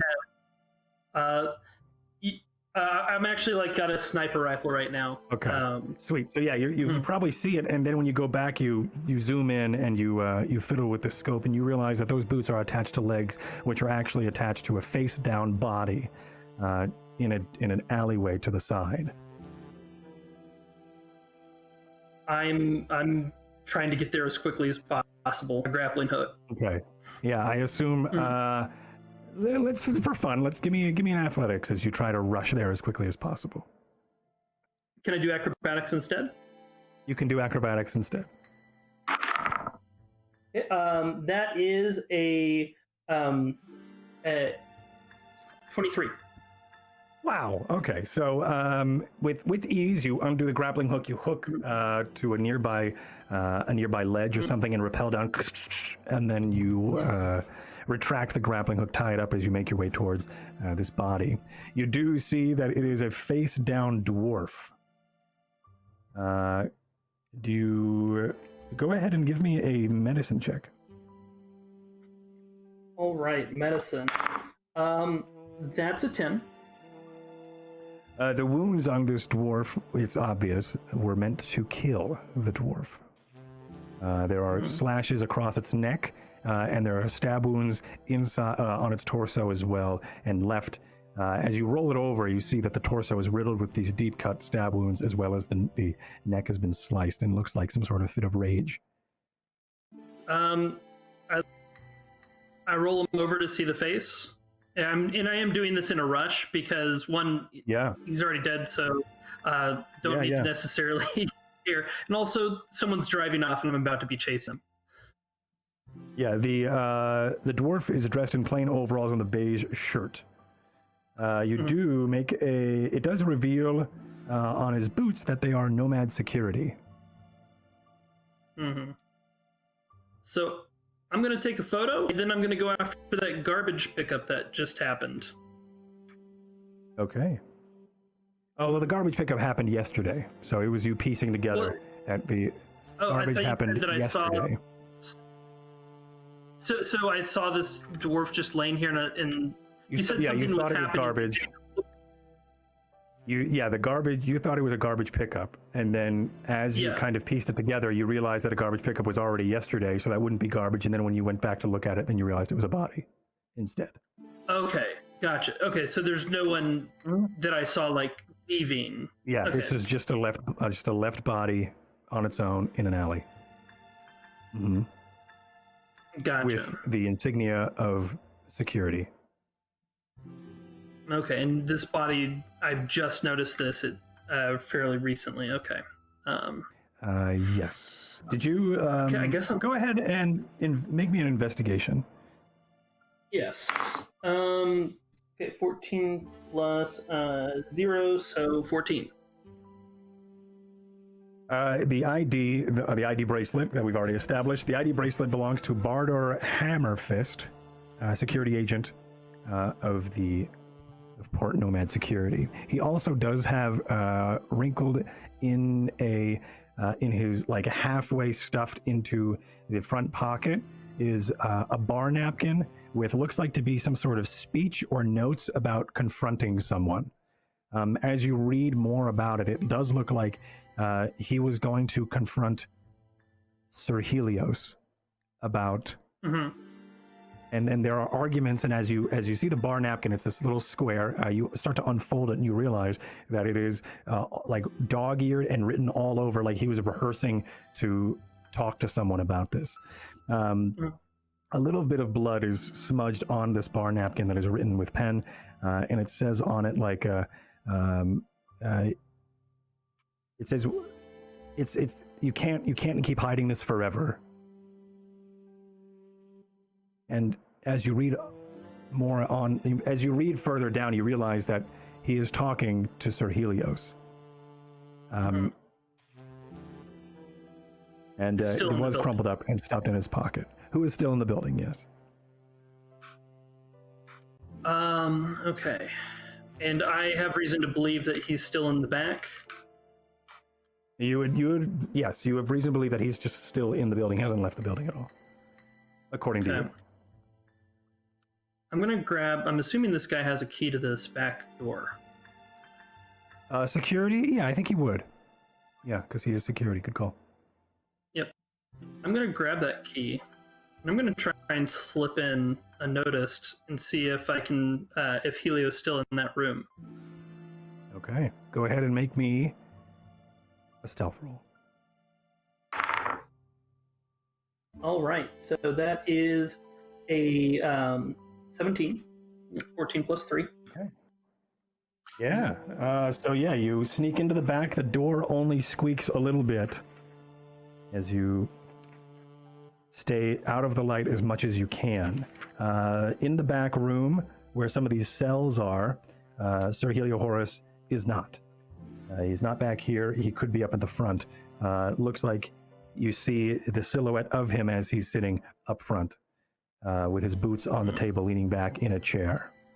At this point, I will cut back to everybody else outside the clinic, with Edward trying to think up where his college is.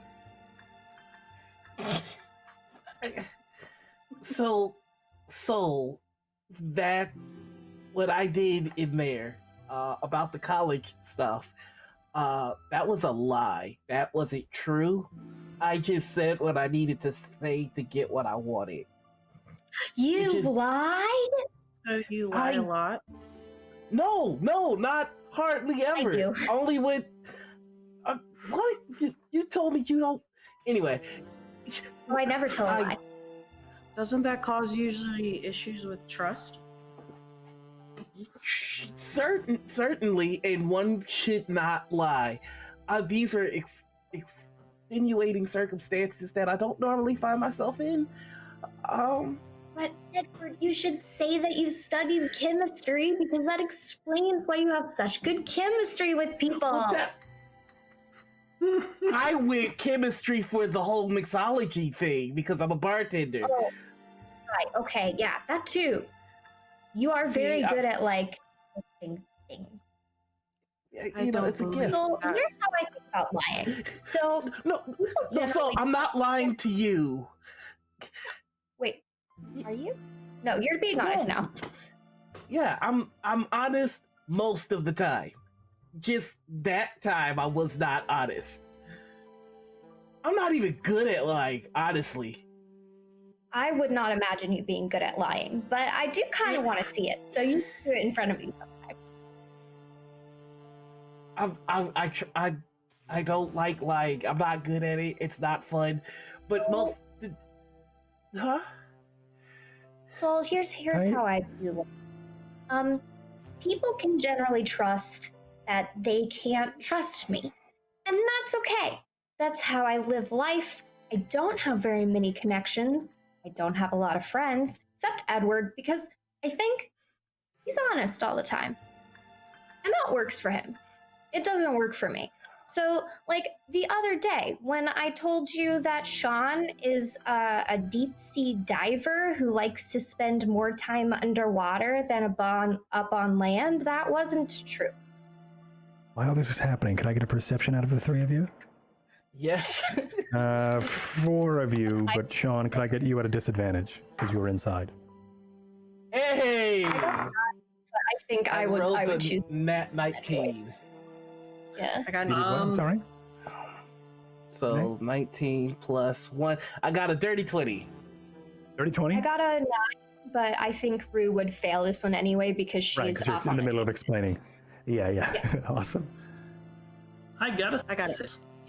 Take an inspiration for good roleplay choices. Yes, I keep forgetting about inspiration. So Renee, take inspiration. Oh, thank you. Yeah. So Saul, what did you get? 18. 18. Nice. So you both hear as Rue is going off on this tangent. You start to hear off in the distance. You start to hear. Hold on, music. You start to hear what sounds to be like a firefight is going on down a street from you. There is seems to be a kerfuffle as gunshots happen every once in a while, as Rue continues her rant or her ramble. Like I don't know. Sean might actually like to go swimming as a hobby, but it's not that I actually know. It's just that I don't know much about Sean, and so I kind of fill in some gaps. Yep. I hate to. There's shooting. There's more. Oh, is this you lying? It's really cute. Oh, now that you brought it up, you go, oh. Yeah, you also now recognize the gunfire that's happening down the street, a street that you haven't been yet. Actually, no, down towards the street, towards the security. Run off. No, I lied. Down the street you haven't been yet. Sorry. So that's not in the direction of Wonelli. That's in the direction of the security place. No, it's direction of Wonelli, not security. I was wrong the first time. So it is towards Wonelli. It's in the direction. Yes. Oh, this is the worst thing ever. Okay. All right. Fine.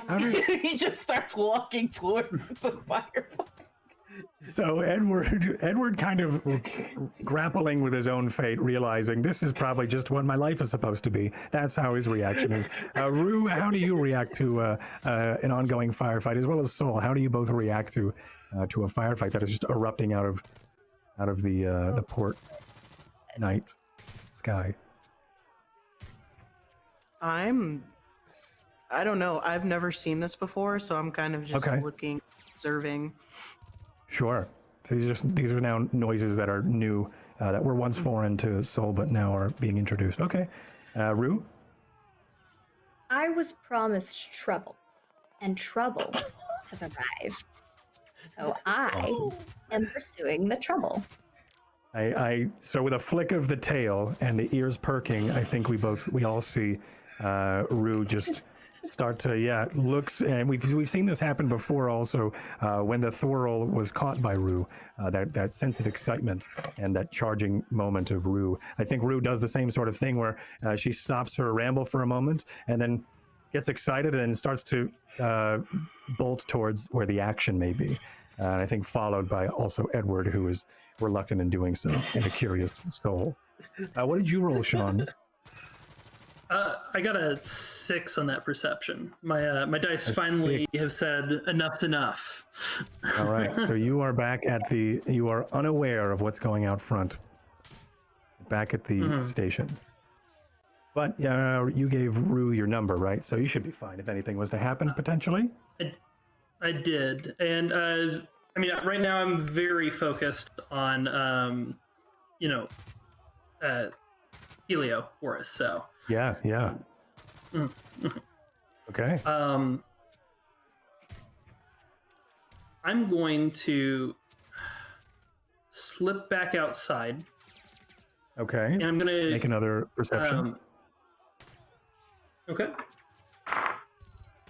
That would be a 14 this time. 14. So now that you've made it outside, you do also hear the gunfire happening down the street in the direction of where your friends went.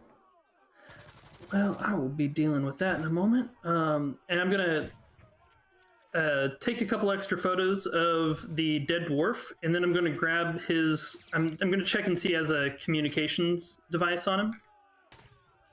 On Sergilio? You do not. You're not that close enough to see him. No. I've slipped outside to the dwarf, and I'm going to grab. If there is a communication device, I'm going to grab. There's not a communication device, which is odd because usually everybody has one. Yep, I wanted to use that to call Helio. Dang it. Mm-hmm.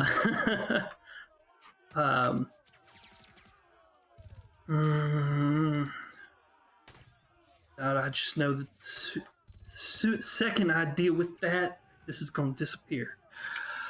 Take a few more photos, and I make a digital copy of the note, and I'm going to take off towards the gunfire. All right, so you make your way towards the gunfire. Everybody else who is also making their way towards the gunfire, I need you all to roll initiative as you see. Go ahead. Just one last thing, just so that this doesn't somehow get pinned on me, I'm going to try and be actively avoiding any security cameras. Sure, yeah, roll me a stealth then. Mm-hmm. It's like my dice are really playing along in this game because all of my perception checks are so low, and that's very Rue. But like, I just rolled 18, 21 for Rue initiative-wise, and like, that tracks. He is just running towards the gunfire. Yeah, I rolled a 16 awesome. for Edward, so with my bonus, that's an 18 total. It makes sense that he would be kind of begrudgingly be going, but nowhere near as fast as Rue. Yeah. Soul? I got an 11.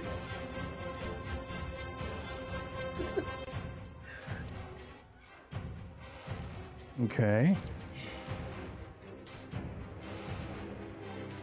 And Sean, I will roll you into initiative right after this first round here. So as you go ahead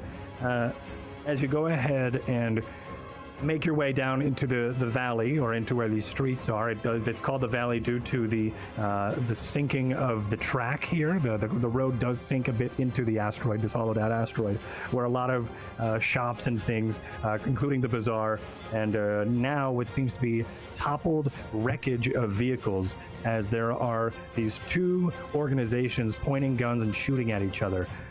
What is odd, though, is both of these organizations look to be wearing the exact same armor. They are both wearing Port Nomad. Oh my God, I forgot the name for a second. Port Nomad security garb, as they are pointing their guns at each other and shooting one another. No one has seemed to be hit yet. There are a couple, actually, I should lie. There's a couple of bodies that are laying and injured, but there seems to be still in the heavy firefight. As you approach, though, however, some do call out to you from both sides, asking you to either get away or to help.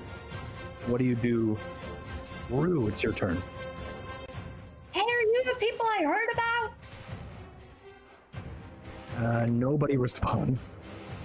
Great. Well, then Rue is going to try and figure out who the bad guy is.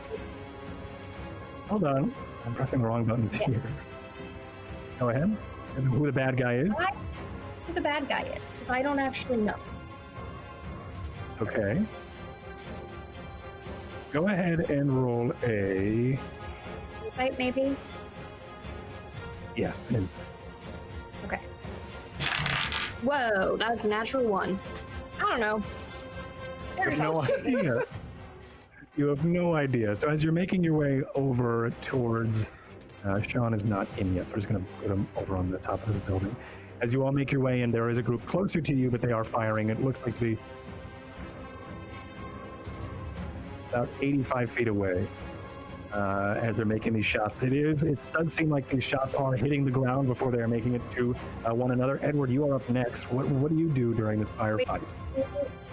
Can I do one more thing? Oh, yeah. What was it? What would you like to do? cast thaumaturgy and yell, "Hey, who's the bad guy?" Okay, so echoing through the street here is, "Hey, who's the bad guy?" I think there's a comedic timing here as they all stop for a moment and they look at each other or they look at you and go, "They are!" And they go right back to firing. Great. Okay. We're all the bad guys. I don't know what to say. Kill them all! All right, so my question is, how close are we to Whoa Nelly? Whoa Nelly's right across the street. This is happening right outside of Whoa Nelly, the bar that you originally worked at. Of course it is.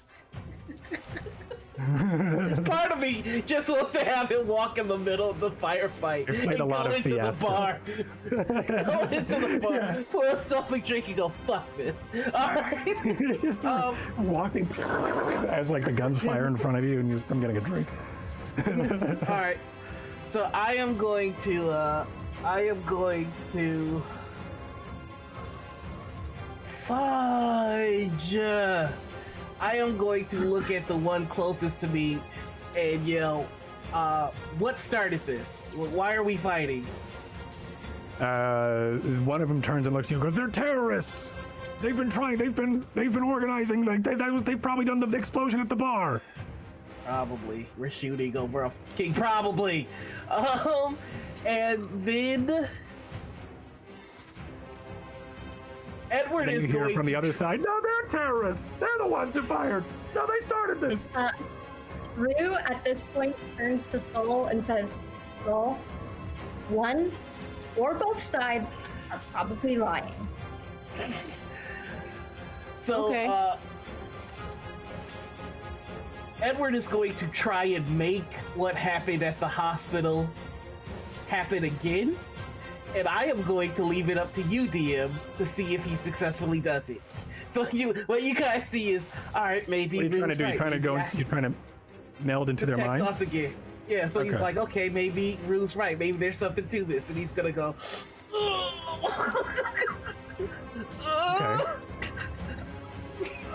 I think as you like are focusing for a moment, you're trying to think really hard, and you look up, and while you're looking up into like maybe please, and like you're praying to something maybe that you are super powerful, you look and you see up in the distance is High Oracle Thessalia, the one you met at the bar, and she kind of looks at you and nods for a moment, and then you are washed into like this black vision, and you start to hear a commotion of everyone chatting, or everyone like talking to one another in their minds, and you hear. Does this work? No. You hear. We gotta fire. We gotta get them. We gotta kill them. They're the terrorists. And then you hear from a separate voice from the other side, potentially. No, they're the terrorists. These are the ones who blew up the bar. We can't let them escape. You realize, the more you think about it, that one side are all humans, and the other side are a mixture of races, dwarves, amoeboids, some nautilid as well, wearing their the security emblem as well, as they're arguing in their head. Some of them you do hear from the side that is all human. If we can do this, we win. We got this.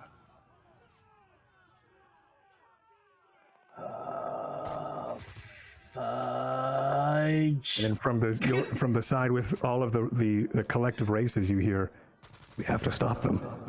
Report Nomad." And then you're washed back in. You look up to see Oracle Thessalia there, and she's gone. I just look at Rue and I point to the humans and I go, "Bad guy." All right. Awesome. It is now their turn. They're going to fire at each other. Actually, at least one side is. And you see a couple bullets miss and spray off the side of some of this debris. Sol, you are up next. You just saw Edward kind of like look up and like go into a daze for a moment, and then turn and look back at you both and go, "The humans are the bad guys." So I looked at Edward. Why are the humans the bad guys? They're fighting for victory. These guys are fighting for Port Nomad. I think we could talk to them. We can try. That's really all I got. I don't even know how I did that. I mean, talking was always my first response. As I have literally nothing else. I think I can read minds a little bit. I think that's my superpower. All right. That's enough 6-second conversation. What are you doing? So I think I'm just going to start going in on a human at that point. Okay. Yes. All right. So they are the human side is farther from you. You are closer to the what you would think is the Port Nomad security side, but the human side, the all human, is probably about 80 feet away from you. I think 1, 5, 10, 25, 30, 35, 40, 45, 60 feet from you. Okay. So I think I'm gonna dash a little bit closer. Sure. And I am going to go ahead and get the dagger out of my thigh again. Yeah. And I'm going to. How far in total? Are you moving? Yeah, probably like 30 feet or so.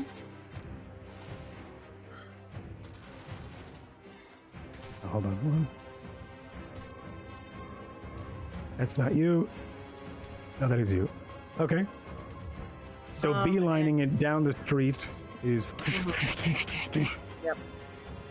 And the first human that I see, which I don't know how far away they are from me, I'm just going to throw my dagger into them if I can. Okay. So make me a roll. Yeah, for that hit, that is a 17. 17 hits. I think.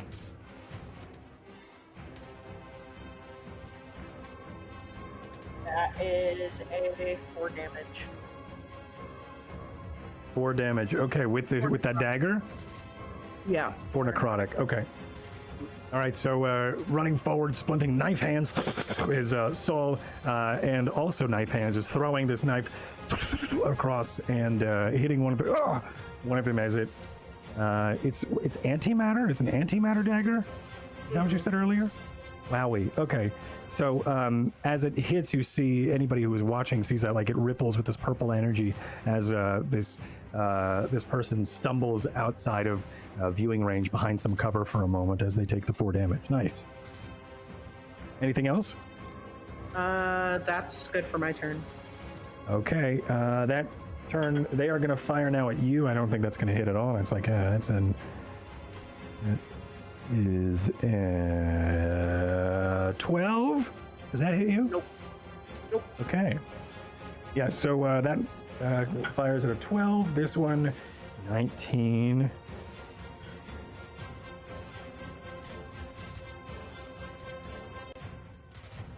Hold. I don't have my dice ready. For 8 damage to Saul, as one of the carbine lasers hits you right in the shoulder. Like you threw the dagger and hits you with another one. Radiant damage as well. And I think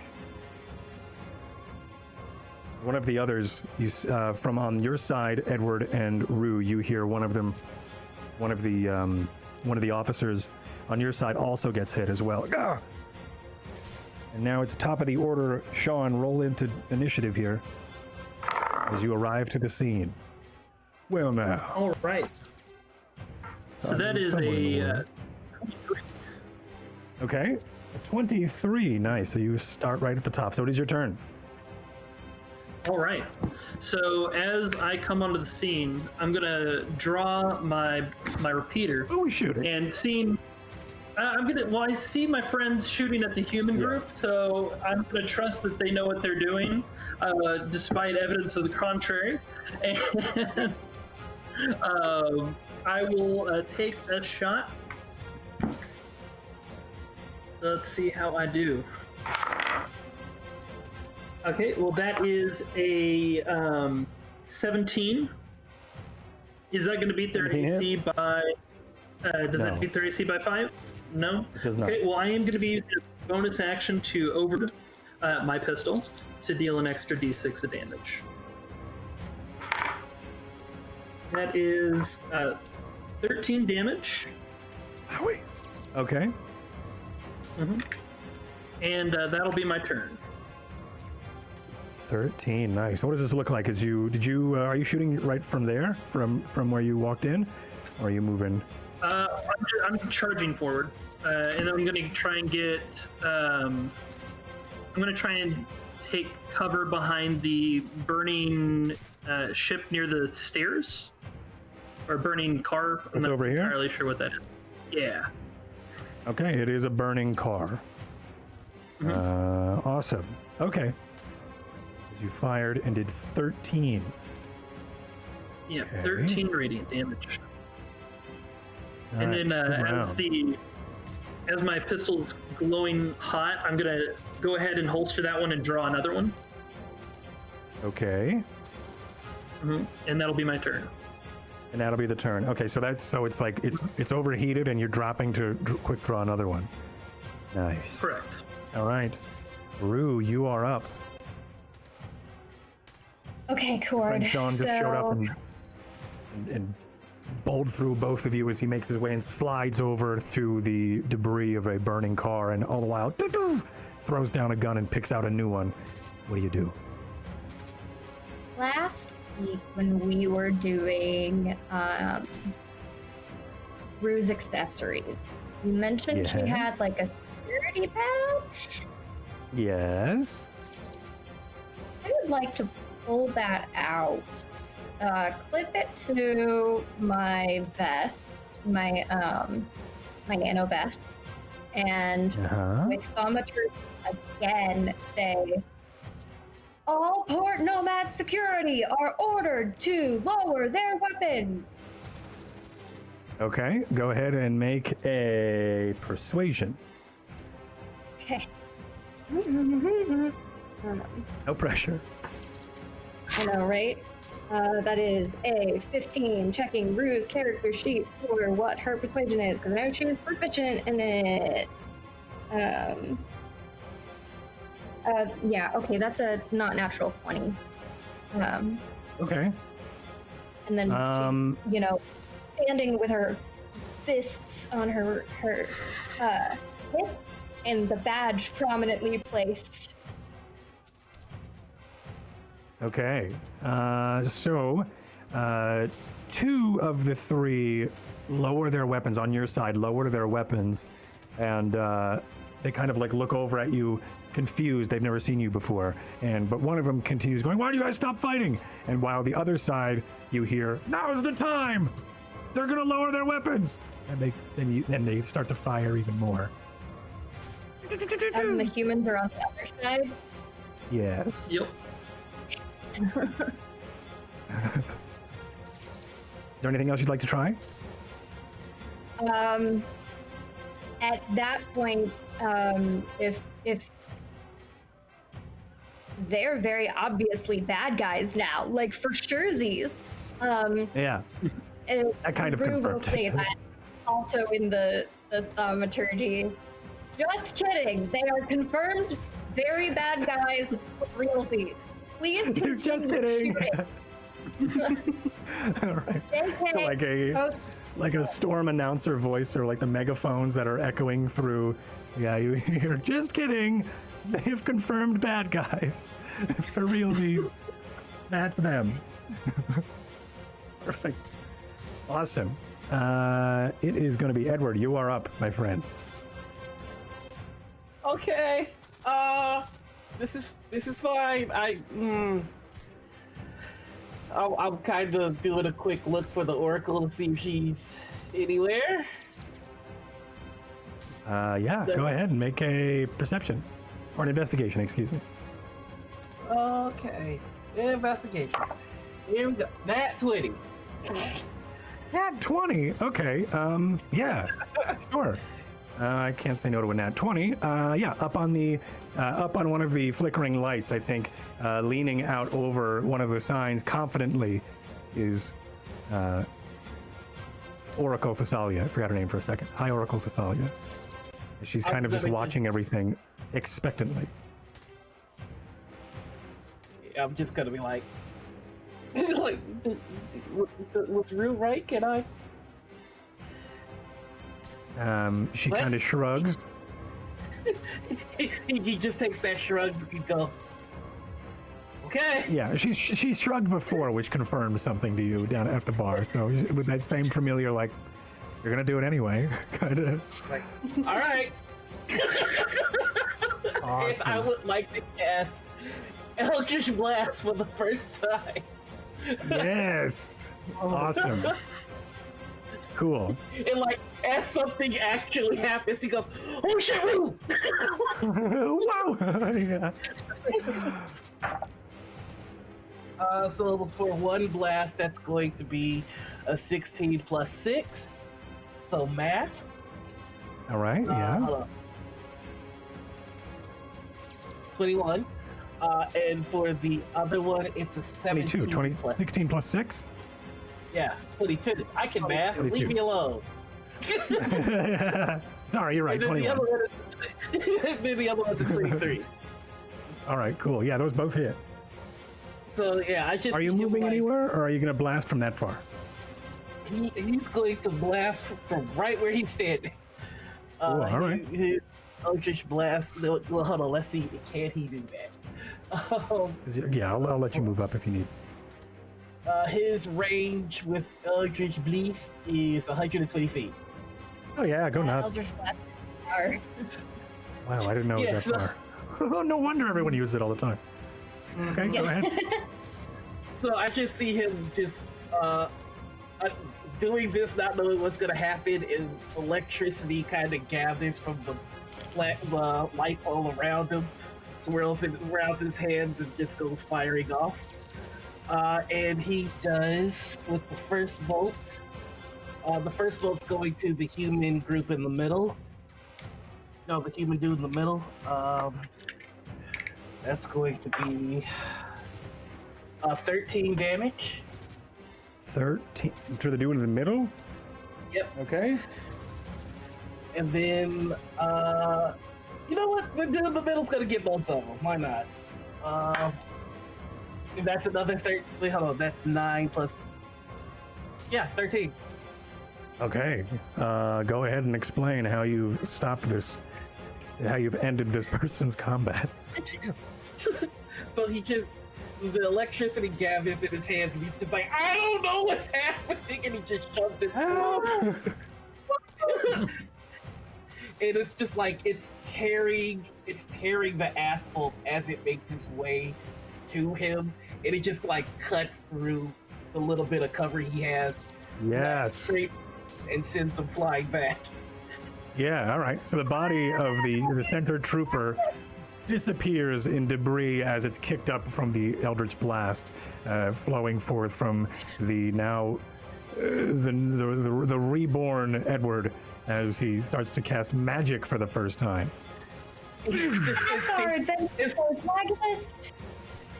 Instinctually, he goes, sorry! that's what. Oh my god, I love Edward so much. Awesome, hell yeah. Okay, they are going to retaliate. Like I said, they are going to fire twice because they had the advantage, so they're going to overcharge, I think. Can they do that? I want to make it up. Yeah, they can. Multi-attack. Hell yeah. All right. Where's my D20? I'm just going to look at Edward and give him like a 2, referencing the Act 2 that I did earlier. Yeah, yeah. Hell yeah. Okay, maybe they were right. I'm like Dewey Neutron. That's it.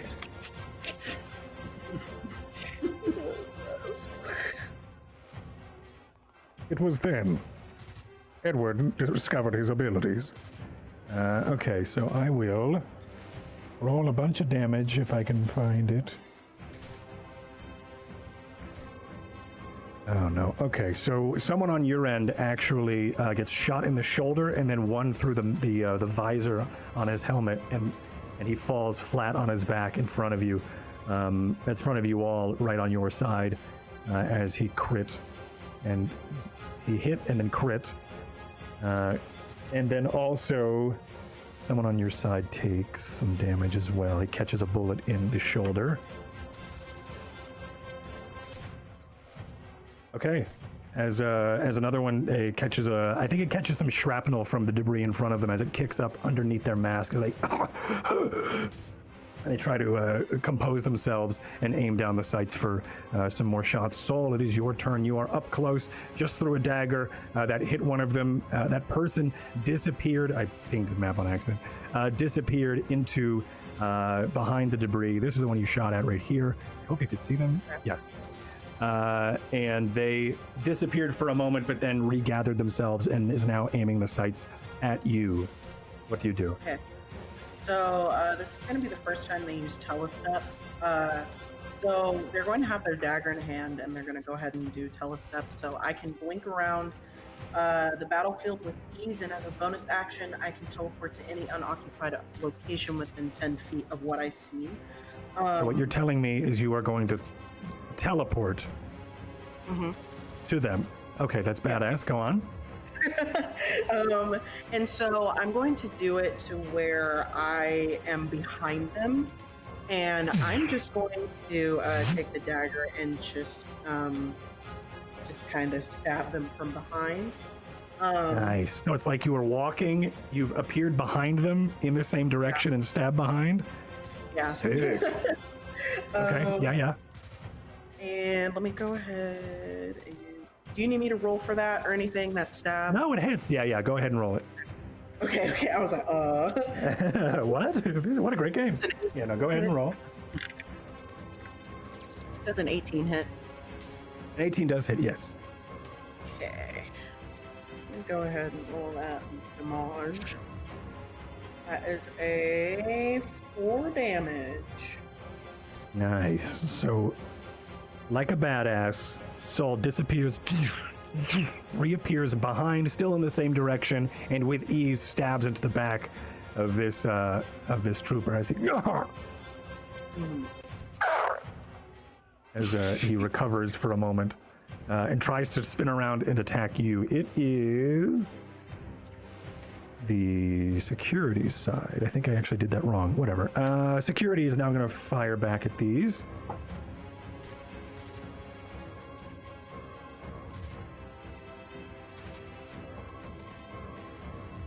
It looks like only 2 shots hit. Perfect.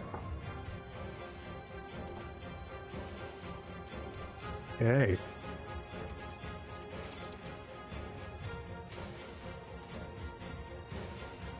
All right, so you see from your end 2 shots ring over your head, Sean, as they find purchase within 2 of these troopers. One of them, it hits him in the back. He looks from Soul, stabbed him in the back, and he goes to turn around and he gets shot in the back of his shoulder again. And then he turns around for a moment. He's kind of confused on where to go, and he starts to panic a bit. While the other trooper gets hit by also one of the troopers, one of the security troopers on the other side as well. It looks like it seems to be even so far, except for it looks like doesn't look like a great match for. Anyway, with that, let's go right back up to the top of the order. Sean, it's your turn. All right, so you I'm are going ducked to behind a burning vehicle here in the street. Sean does. I'm going to take another shot at the guy I was attacking last turn. Nice. And that is a 21 this time. A 21. Okay. 21 hits. An AC by 5 this time around. 21 does not. Dang it. So I feel like I'm getting close. All right, I'll just roll. Yeah, maybe you were closer than the last roll, that's for sure. Oh, certainly. So let's see here. Be 5, 8, 12 damage this time around. 12 damage to which one? As I use my bonus action to overload. It's going to be the one I shot last time. The one you shot last time. The one you shot last time is dead. So it's the one that Soul is engaged with, and then there's one by itself. Oh, I'll do the one that Soul's engaged with then. Okay, how much damage? 12. 12. Okay, so as Soul, as this one is looking around frantically, trying to figure out who's shooting him, he turns around with his, once again, and it's almost like the music stops for a moment as a bullet goes right through his helmet, and he falls right at your feet. And I think when you look around the debris, you see the smoking barrel of Sean peering over a flaming vehicle. Nice. And then Rude, it's now your as turn. that barrel is now going, I holster this one to draw the one that was glowing earlier. It is now cool. You pick up, cooled off. Yeah, you pick up the one off the ground. It's enough to cool down as you holster. Oh, you holstering. All right, cool. Awesome. Rue, you're up. Rue all out runs to that third light post from her, and kind of like, as she goes, she just licks out her wrist, that same in that same like place that the ID came out from earlier. This like huge, she just like shakes it a little bit, and this this small shield kind of like spreads out from her wrist, and she goes forward, leans out from behind the light post, and says, "Take this, bad guy," and uses her channel divinity to shape the void as she thrusts her hand forth, and as she does, she like scratches that same black void stuff through the sky, and then points and this like javelin of void energy shoots towards that other. This is the far person from her. Okay. Oh, I should probably clear this one off of the board. Yeah. Oh, yeah. Okay, Yes. that is a 15. 15 total? Yes.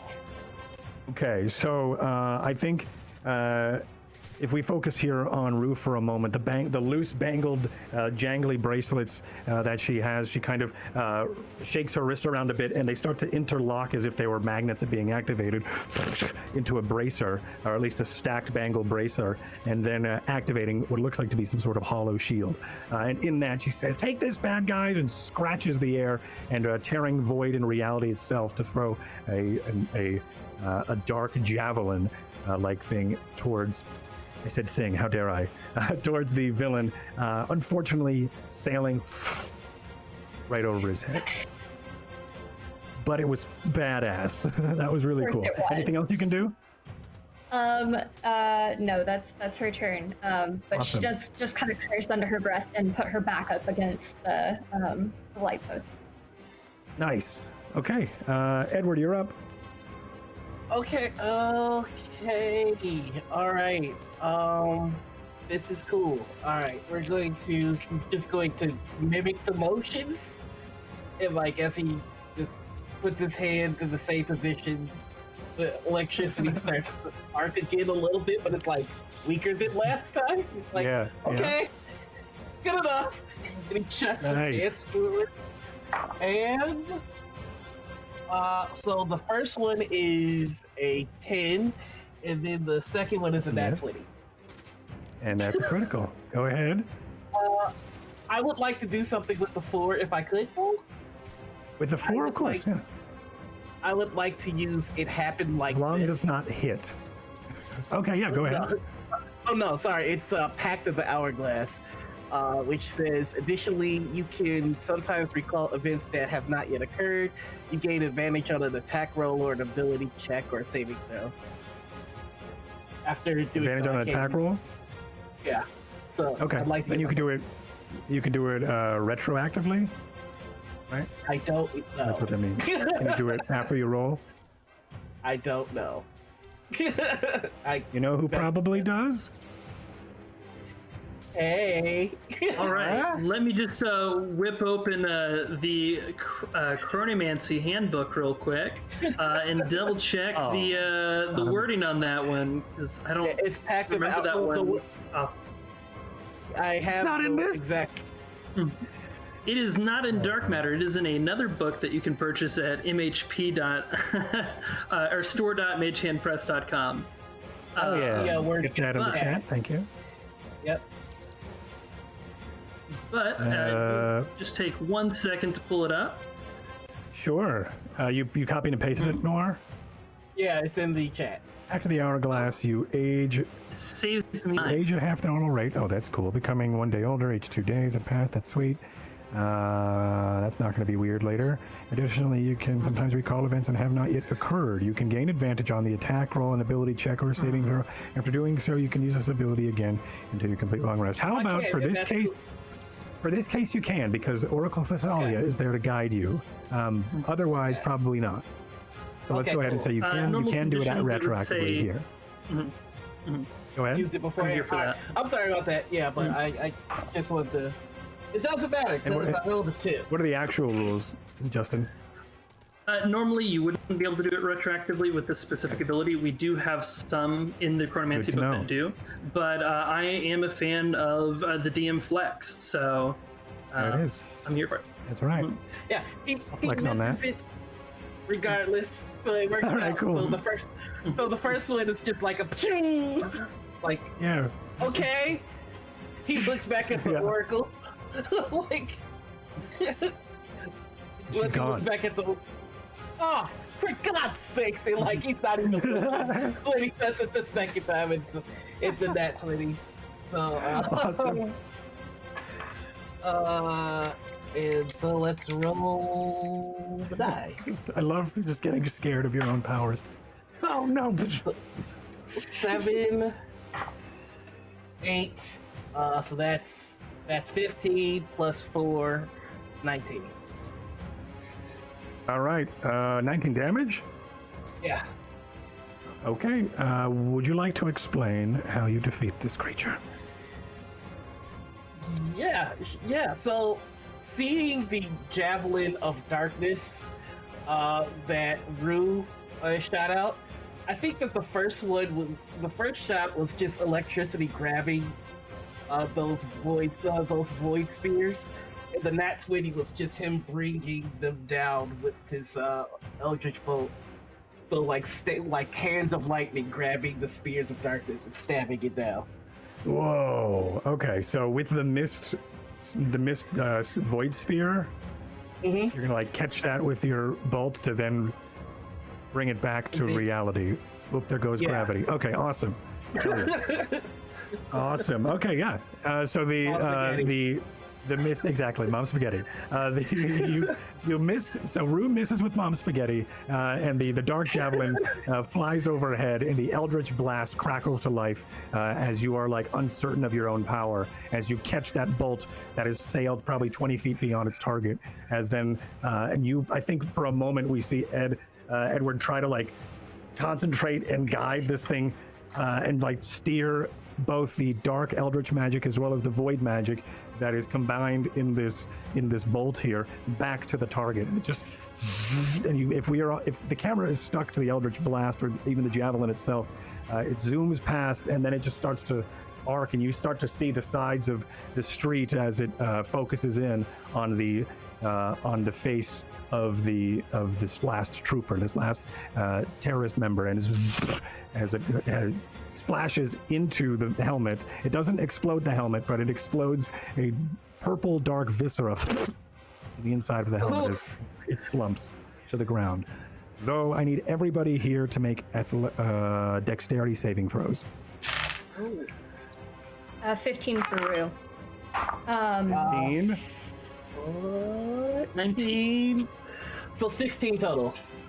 16, 15, 16, 19. Nat 20.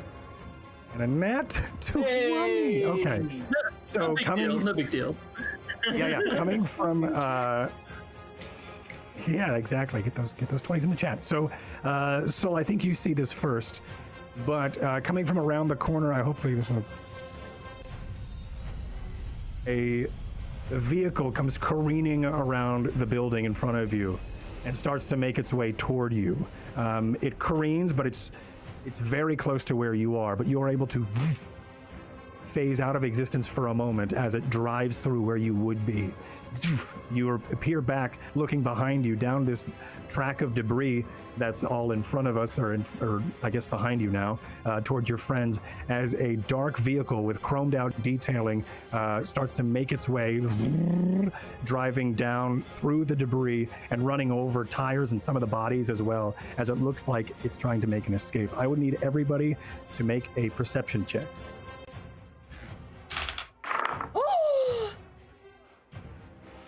Someone did turn. 20. Nice. I was paying attention. I got a 16 15. again. 17. All right, 15, 16, 17. Everybody sees this. You do notice that in the front seat driving the car is a very bald eagle type Aviara wearing the red plated armor. Excuse me, the red plated armor of Is Sir this the one from the bar? Helio Horus, as he makes his way driving through inside the passenger seat next to him. Rue, you would notice this is Professor Orryn-Talfough-Gogglefogger. And that is where we are going to end the episode this evening. Conspiracy in the Stars. Let's go around and let's say our hellos and our goodbyes as we start to wrap up the evening. Wow, that was a lot of fun. That was a lot of fun, everybody. Thank you so much. Let's go ahead and pass it over to Bree. You're first this time. Hi, my name is Bree. Tell us about yourself. So you can catch me on Twitter at Brito with 3 E's and an underscore. I do a lot of TTRPG content creation on there. I do some digital illustration, and I am also part of Veiled Alliance and whatnot, and LFM, and we're doing another campaign. So yeah, and it also premieres in September. And I am also an affiliate of Swords Fall RPG, which is definitely something that you should follow and check out the shop. So yeah, tonight was a journey. That was cool. It was full of a lot. There's a lot happened. It was cool. Yeah. Everyone is like discovering themselves and like their powers and stuff. So that's nifty. Yeah. Yeah. Wear your masks. Wash your hands. Stay healthy. That's right. And do the right Be thing. healthy and stuff. Yep. Oh yeah. Thank you so much, Bree. Thank you so much. Saul teleporting was probably one of the cooler. Everybody had a really cool moment tonight, so I can't really say the coolest moment because everybody did so amazing with all of their characters. Really cool stuff. Renee, how you doing? Hi, Tell us about you and all that stuff. What did you think of tonight? Well, I love tonight, and I'm having so much fun, and I feel like I am still kind of holding my breath a little bit after that last scene, so that's a sign of good storytelling, I'd say. I am in the Rhodes. You can find me on Twitter at RayDNR, where I post all sorts of things. 2020 has majorly thrown me off, as I'm sure many other people have also experienced, but I'm coming back from it. Getting to stream again and perform again is fantastic, and I'm trying to get back to writing more, doing more makeup, and things like that. So you can find all of that content there on my Twitter page. I like to talk about RPGs and stuff, and I also do the social media and community management for LFM. which is the network that the show is on, and also Veiled Alliance and the other show that I will let Noir talk about. But I'm very excited. This show has been so fun so far, and I'm loving seeing like the characters connect more this week, because we were all just a little bit more apart in episode 1, but this time we got to see that dynamic between Soul and Edward in the clinic, which was just phenomenal. And I loved getting to to talk with Soul and Edward a little bit more personally as Rue. And I think that it was a lot of fun for these capable adventurers to be facing things that were very out of their comfort zone, or that, you know, maybe they hadn't expected to be thrown into. So Rue's around as long as the trouble's around, so she'll be back next week. Hell yeah. Thank you so much. It was really cool having Rue a part of it, and seeing like the even like the shield and the channel divinity lightning javelin bolt thing was super cool to see. This is the first time we get to show off the void cleric of the void aspect. Yeah. I mean, I think it's such a cool subclass. Okay, but like now we're getting into the subclass from Dark Matter, so that's exciting. Yeah. Awesome. Thank you so much. And Noir, how you doing, buddy? How you feeling after that? That was really, really cool to see Edward come into his like figuring out his powers. That was really, really cool moment. Thank you for that. That was so much fun. Thank you for letting me do that. That was awesome. Of course, always. Yeah. So also, I love the scar and the cut that you've made. That's from the bottle. There you go. I have to keep reminding people that I'm getting banged up here. He's not having a great day. But now they gotta staple your head for next week. Therefore, it's intended. I know, right? I got to live out some real doctor fears in that scene. Yeah. You that I am going to find a way to make sure that Dr. Neutron's murder on the Dark Matter Express is a key plot point at some point in this story. But anyway, yeah, that would be. I'm gonna keep adding to that screenplay. I'm sorry. I am Noir. You can find me on all the socials as the Noir Enigma. So that's gonna be your Twitch, your Facebook, Instagram, and SoundCloud. I'm just Noir Enigma, so just drop the. You can find me here doing Conspiracy in the Stars, and also because I get to talk about it now, the snipers have been called off. I get to be I'm still nervous. I get to be in a show right here on LFM called Degrees of Madness, which is gonna be a fun Call of Cthulhu game. With just some really interesting cast members, and I'm going to leave it at that because it's going to be so good. I'm so excited. We did tech recently, and it was nothing but laughs the entire time. We didn't even play anything. We were there for about a half an hour of just talking about how tech is going to work, and then after that, it was probably about an hour of just laughing. It's going to be a lot of fun. I love when people play Call of Cthulhu for laughs. That's one of my favorite things. So this is right up my alley. You can also find me on Mondays on the Kobo Press. We're doing a game called Lessons in Deeper Magic, where I play a broody boy sorcerer paladin thing. Yeah, it's gonna be fun. And last but not least, on Encounter Roleplay as Dr. RPG, it's like Loveline or Dr. Ruth, I love this so but much. for your TTRPG characters, so you have them call in, and we give you advice to make sure that you and your adventuring party function as a well-balanced team. Can anybody call in with their PCs? So what we have you do is we have you go over to the Encounter Roleplay Discord. So do that, and you can leave a voicemail for Dr. RPG. Oh yeah. And we'll play your voicemail, and then we'll answer your question. So yeah, anybody like if you are watching this and you have issue going on in your game, head over to the Encounter Roleplay Discord, leave a voicemail, and Dr. RPG and his staff will get to your question. Oh my gosh. Excuse me, Dr. RPG, I was just wondering, I have a cleric in the party that is definitely not healing us. So, is there something I should be doing, or... Yeah, I think it's going to be amazing because it's hilarious. I can't. Dr. RPG, how do I explain to my friend what lying is? Right, exactly. How do I tell my friend that they've just figured out how to throw Eldritch Blast? Yeah. Let's talk about that. I want to see Edward call in and just be like, magic just flew out of my hands and I just don't know what's happening now.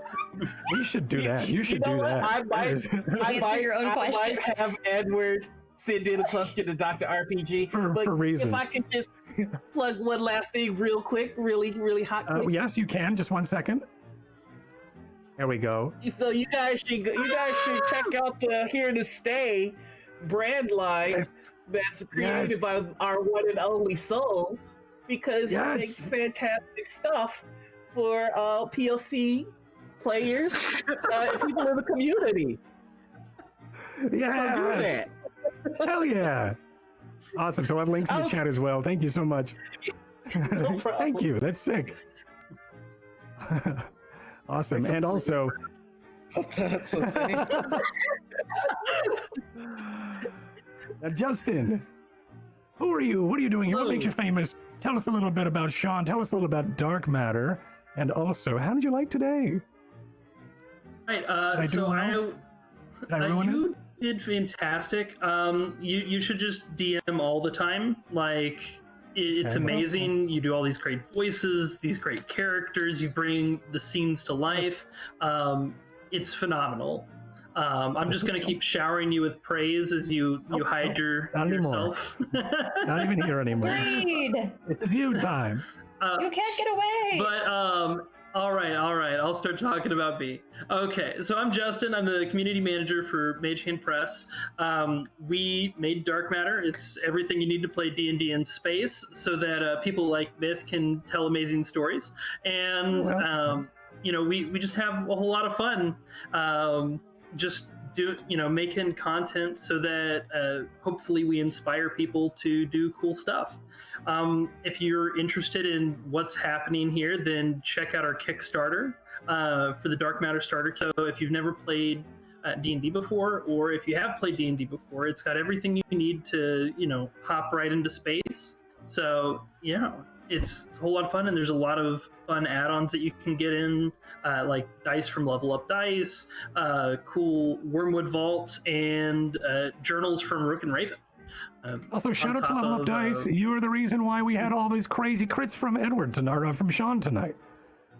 Right? So I'm amazing. Using their blue sandstone with circuitry right now, and these things, if the camera will focus on them, there's really cool circuitry around the numbers, but the camera doesn't want to show it off.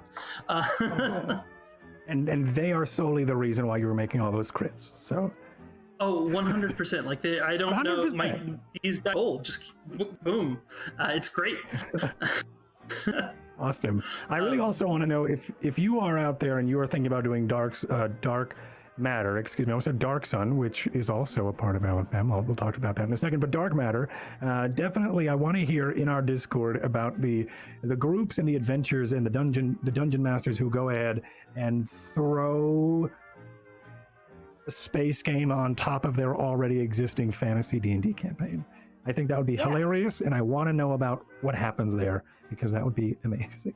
And you could do that. You can just you can just buy this book and throw it all on top of your D&D game. It's amazing. It's super cool. And to add to that, we do have a space now in our Discord to talk about this show. So if you have thoughts from today, if you're going to do anything that is spoilery conversation, we ask that you use those double bar lines on either side to mark it as spoilers. But otherwise, if you want to just yell about things or yell at the cast, talk about Dark Matter for sure, just hop on in. And I also want to say we talked about Dark Matter a lot today, obviously, because we did play it But we talked a little bit before the show about some mixology with Edward, because Dark Matter is made by Mage Press, which also has products like taverns and tankards. And then during the game, we also talked about chronomancy, which features Edward's specific subclass, patron warlock, for his warlock character. There's a lot of Mage Press stuff to check out. You can check out the Dark Matter starter kit Kickstarter. I always have the hardest time saying that in order. Starter is said twice, and kick and kit sounds so similar. Starter kit Kickstarter at bit.ly/darkmatterset. And then you can also check out a bunch of other Mage Hand Press stuff from there. There's a lot of great content. So yes, and that'll also be in chat as well, right? Yeah. Now. So whoever's in chat right now, just type that out now. It's gonna be. I should do it.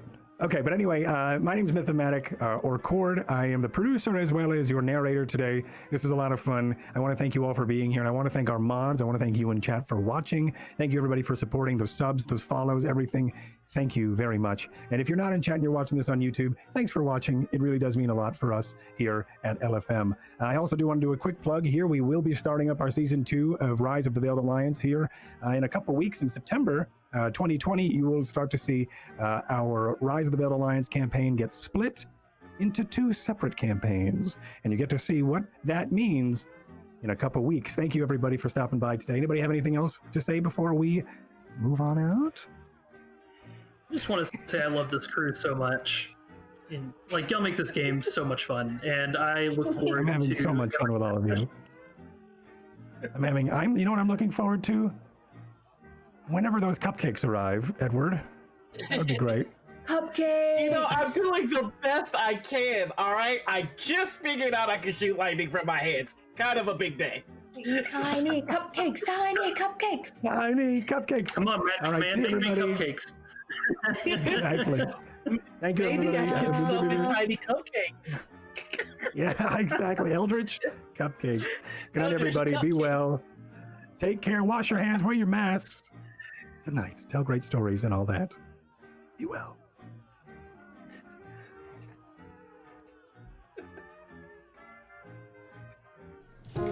If you're like me, you play 5e on the weekends. Roll dice with friends, order pizza, the whole 9 yards. But maybe recently you've gotten a bit tired of it. Swords, axes, and the medieval look are cool and all, but it gets a little blah, right? How many fighters and rogues can you really play? You need a change. You need some science fiction. Dark Matter is a sci-fi campaign setting for 5e that sits on top of the core rules, so you don't have to learn a new system. It mashes up influences from Hitchhiker's Guide to the Galaxy, Star Wars, and Doom, with fantasy staples, so you can find yourself running away from space wizards or axe-wielding barbarians as you tear apart androids and aliens. And now, we're proud to introduce the Dark Matter Starter Kit, a standalone box set that includes everything you need to get playing. So what's inside? For starters, a brand new adventure, Conspiracy in the Stars, which is a cool neo-noir sort of thing. It's got a big 2-sided battle map and tokens from characters and monsters. A bunch of tokens. A DM screen. I mean, look at this thing. Do I really have to say more? A load of pre-generated characters using some awesome new classes and, last but not least, an easy-to-learn set of standalone rules, which means you can pick this up even if you've never even played D&D. Oh, and some dice. Go to magehandpress.com and back the Kickstarter today.